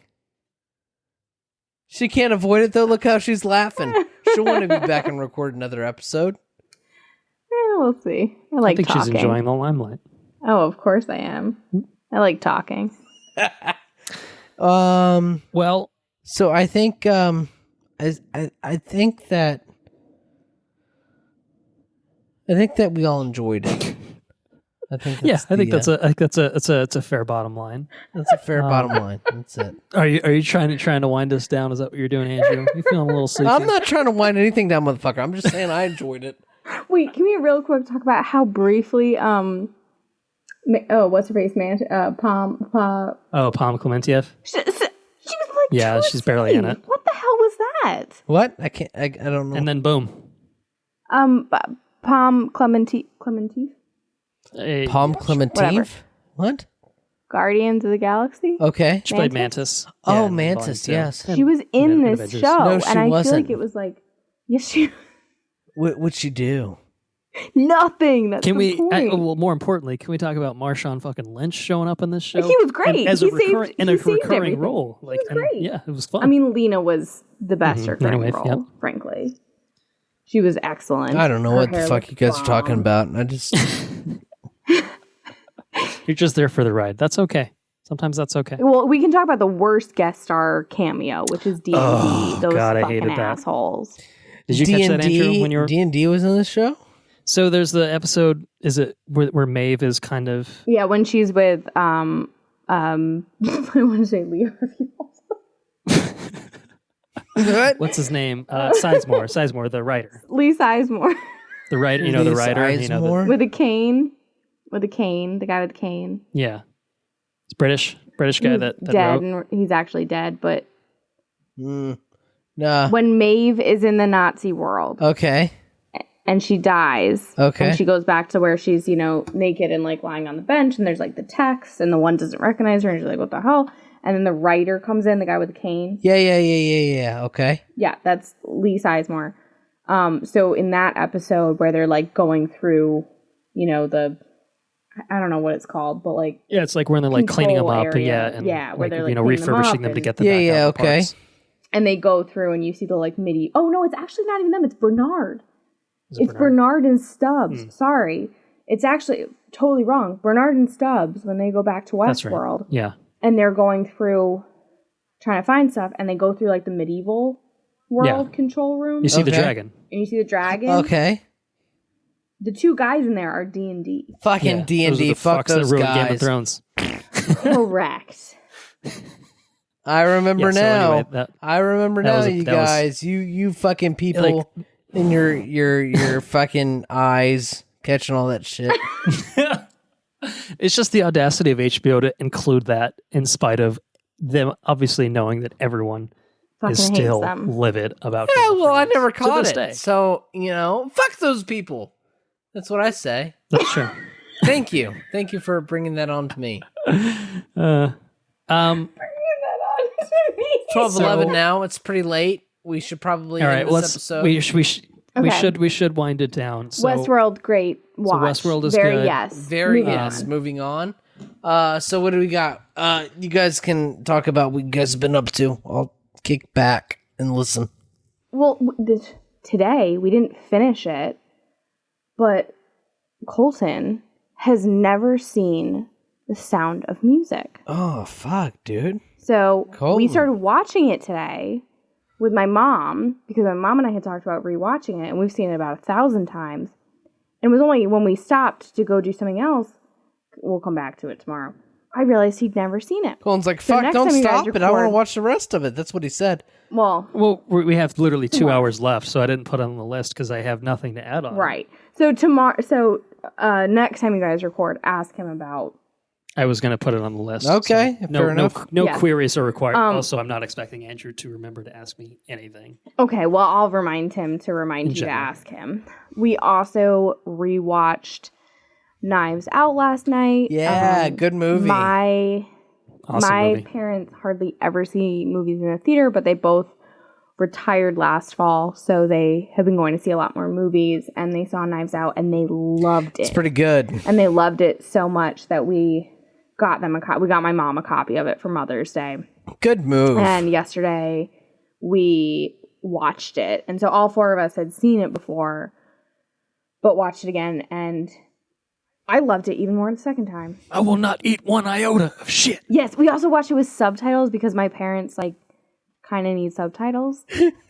I think everyone, when you're rewatching a movie, I think it's totally worth watching the subtitles because I missed stuff.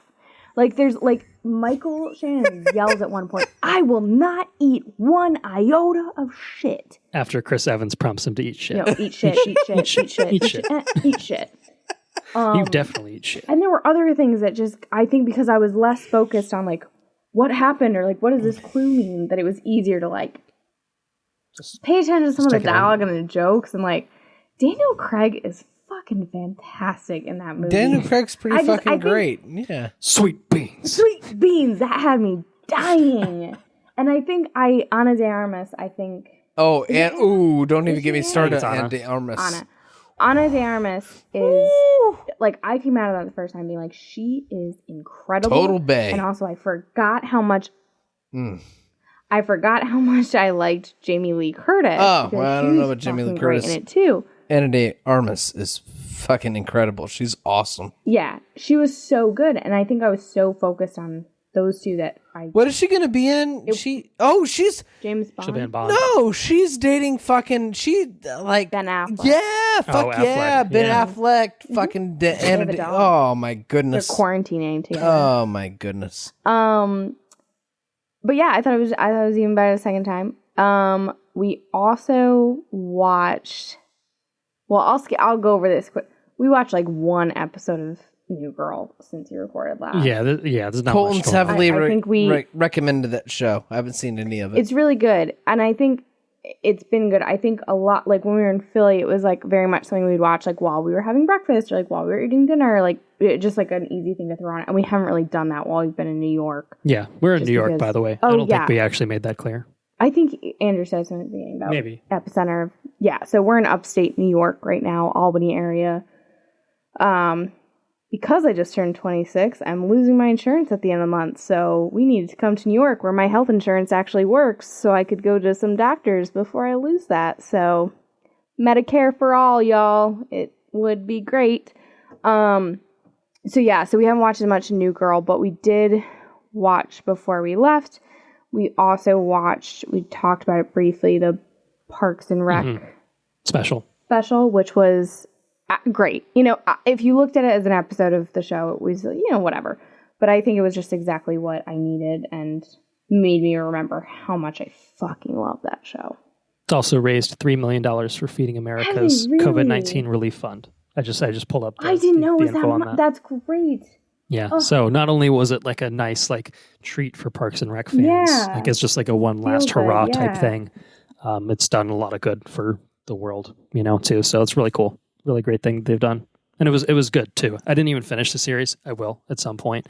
Still really enjoyed it. Wasn't super spoilerific in terms of where I'd left off. I think I'm only a season and a half, 2 seasons behind, but yeah, it was great. We both really enjoyed that. Mm-hmm. So highly recommend that. Get on the Parks and Rec. We talked about it, so we don't need to hammer it home too much, but yeah, do it. Definitely do it. What else is on here? So I have always, I think I maybe have talked about this. Yeah, because we talked about Lord of the Rings. I'm a very seasonal pop culture. Oh fuck! Oh person. Shit! Sorry. Oh fuck! Oh okay? no! What'd you do? God damn it! I knocked over everything. I think it's probably all right. Fuck it. I ain't gonna fix it. I don't know what it is, but I'm not gonna fucking fix it. So what were you talking about? Sorry about it. I kicked some shit over, but I'm not gonna fucking fix it. It's like an old wine glass. I don't know. This man cave's a wreck. You're doing great. You're doing great. So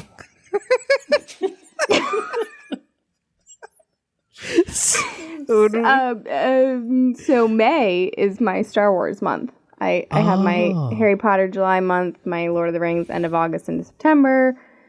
Obviously, Christmas movies. I always watch Anastasia in January, February. Like I just am very Anastasia. seasonal. If I had a daughter, I'd name her Anastasia. Is that not the fucking? Call her Anya.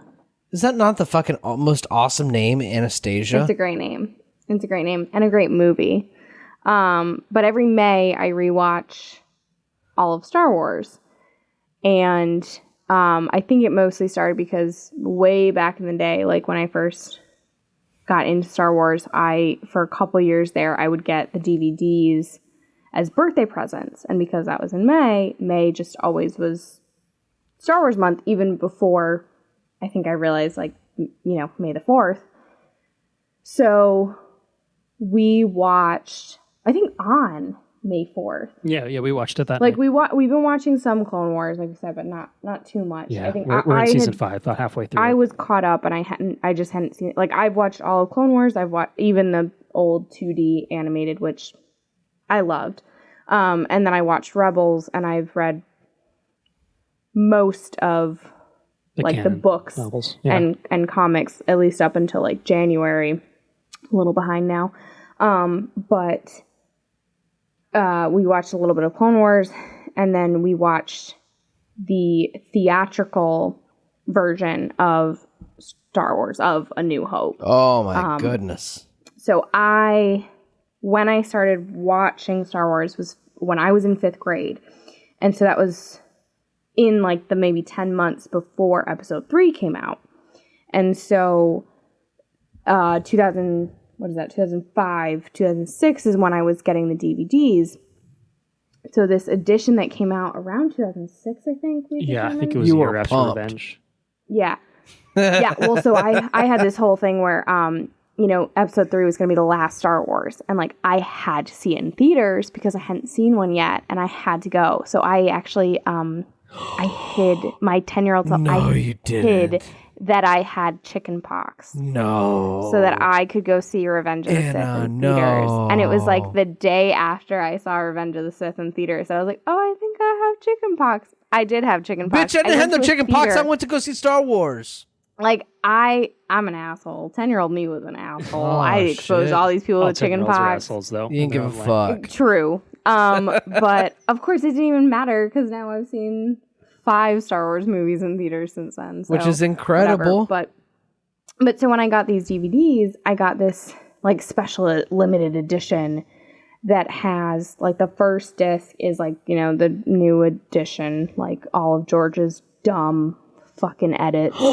You take it back. George has no dumb edits.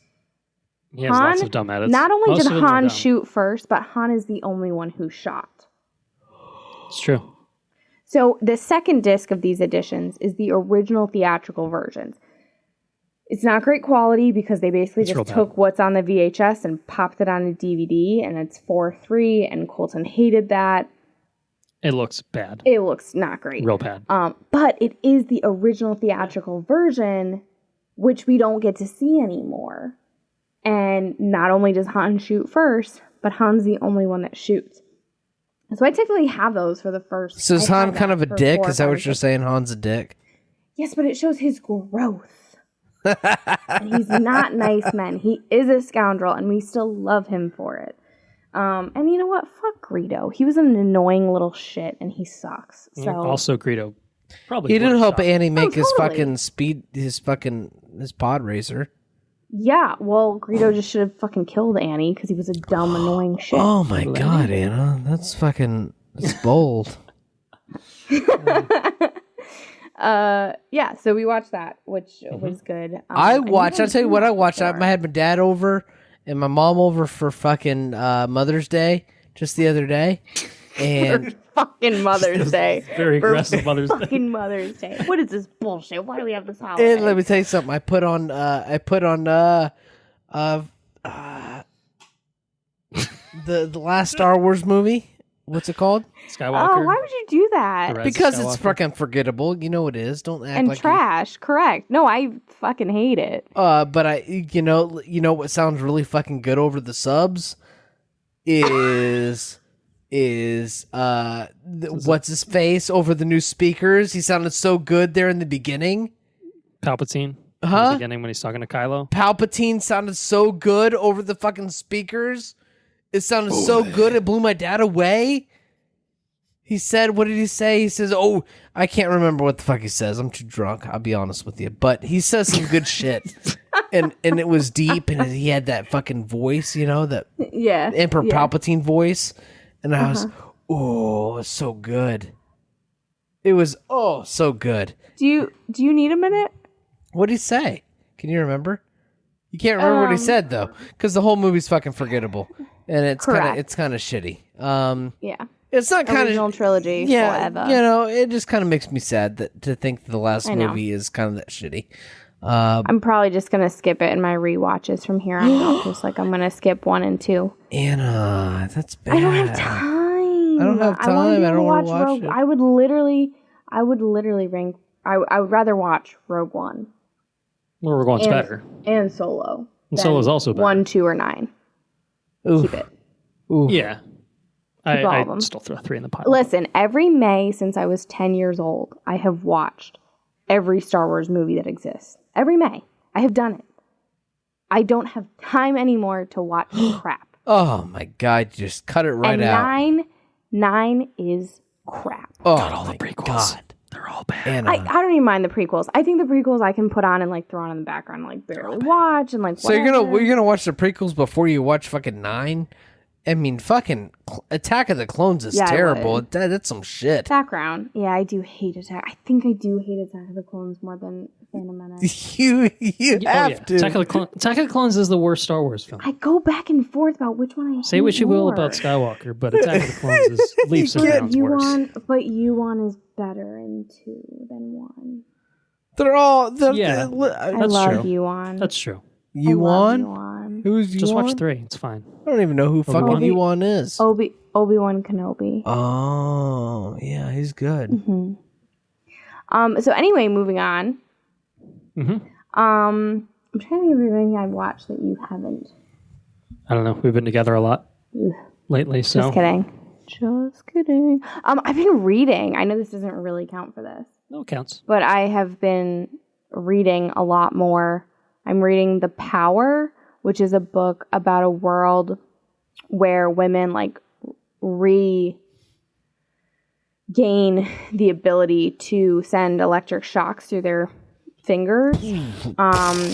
And basically it changes the world order to put women in charge because they have more physical dominance and flips things on its head, and it's really good and great. And I also am reading...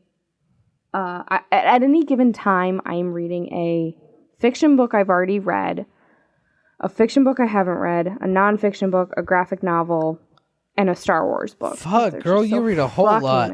You read a whole lot. Yeah, I do. So Colton, what the fuck do you do? What do you do when she's reading all these books? I play Animal Crossing. Yeah, pretty much. But I'm reading a Star Wars book called Rebel Rising, which is all about Saw raising Jyn, pre-Rogue One, which is fine. Do you play the video game with fine with Saul in it? There's a video game with Saul? I've been playing it. It's the one that I started. Oh, yes. It's pretty good, and right? then my nonfiction book right now is called Good and Mad by Rebecca Traister, and it's about the revolutionary power of women's anger, and it's great and really good, and I highly recommend. And all of her other stuff is really good too. But games, we've been playing a lot of games together. Just 2, really. Well, we've been continuing board We've been playing games. Splendor a lot still. Yes, I have been dominating in Splendor recently. It's Except for the last great. game. You haven't played me, girl. You haven't played me. That's all I'm gonna say. I know your strategy though, so I can block you at every Colton turn. Brown, have you disclosed this fucking strategy? You're not supposed to disclose this shit. I don't. It's not my strategy. But we also been playing video games, which Video games? yes. Well, we've been getting swole together in the Ring Fit adventure from time to time. Which is fun. It's still fun. Good. And Yay, Animal exercise. Crossing. Anna made her own Morrison, character. I have Animal a Crossing. house. She's now a resident of the Good Place. I with have her a own house on his island. Nice. She's got her own little house up in like the cliff in the left corner of the map. I caught a fish that he had never caught before. That's amazing. Fuck, man. And I got a cute little hairstyle and a nice little outfit. I just got a new outfit. I It's don't good. have any Life's good at the fucking Good Place.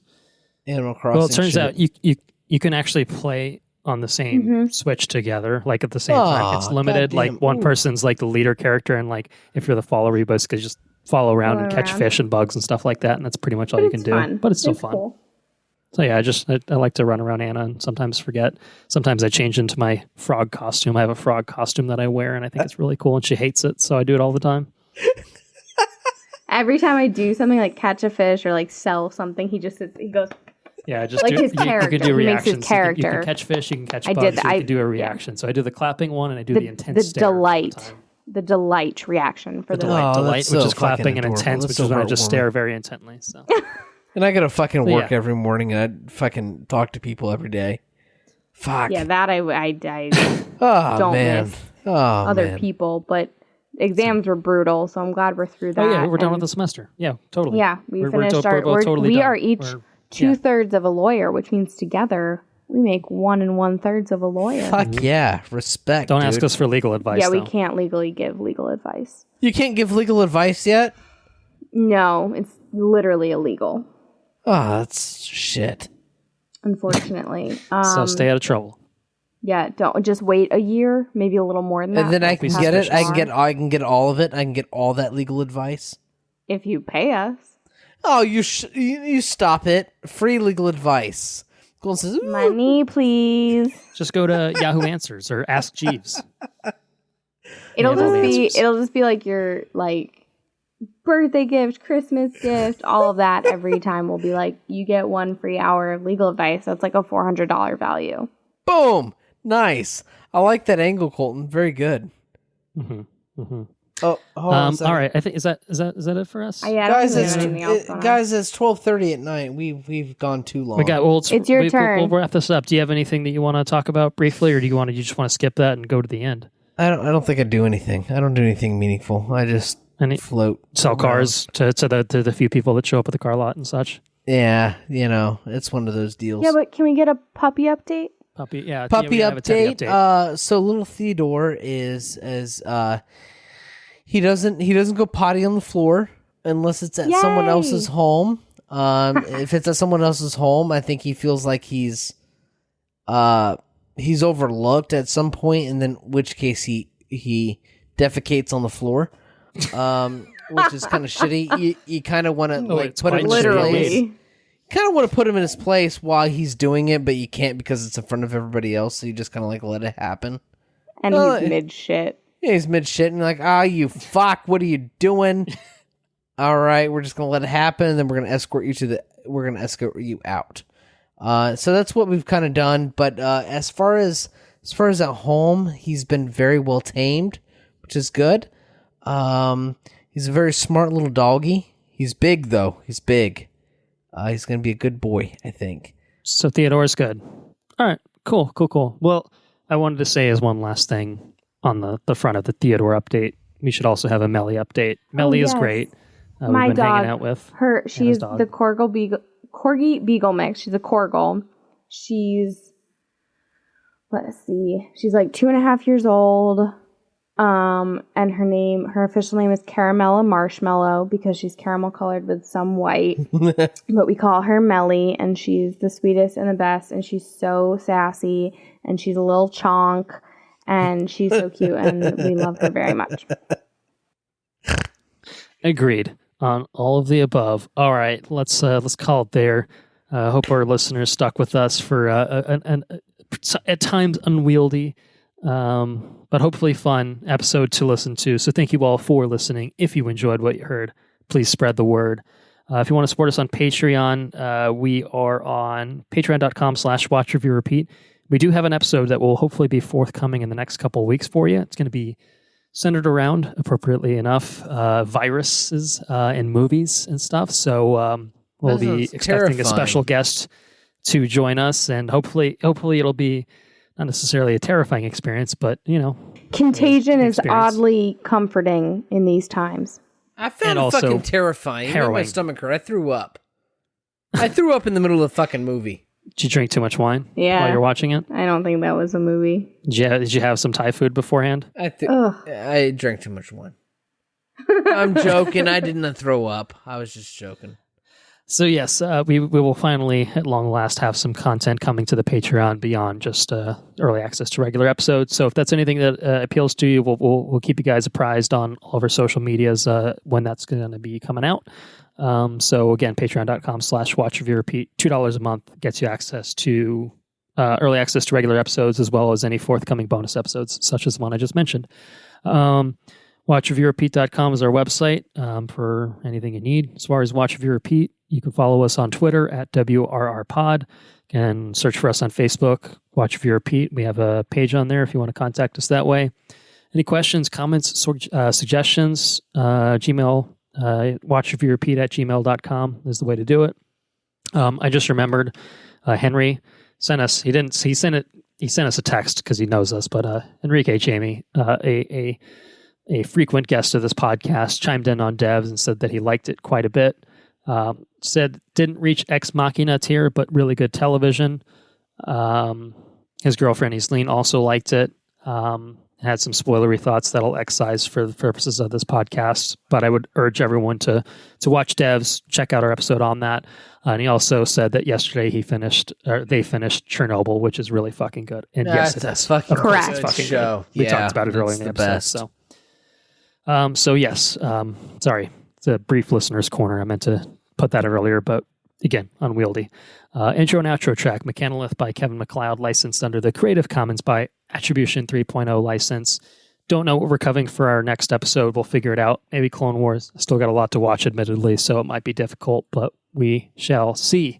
Thank you very much to one Anna Mattis for joining us on this very special episode. And once again, we wish you a very, very happy birthday. Happy birthday. I hope that it's wonderful. Thank you so much. So I will let Andrew take us out, and I think Anna might have a parting message for some listeners as well. Don't take offense in advance. It's just a quote, bro. Watch, I love you, man. But yeah, watch, I love you, man. So anyway, Andrew, take care now. Bye bye then. Laters on the Menge. You mind your own fuckhole. Ah!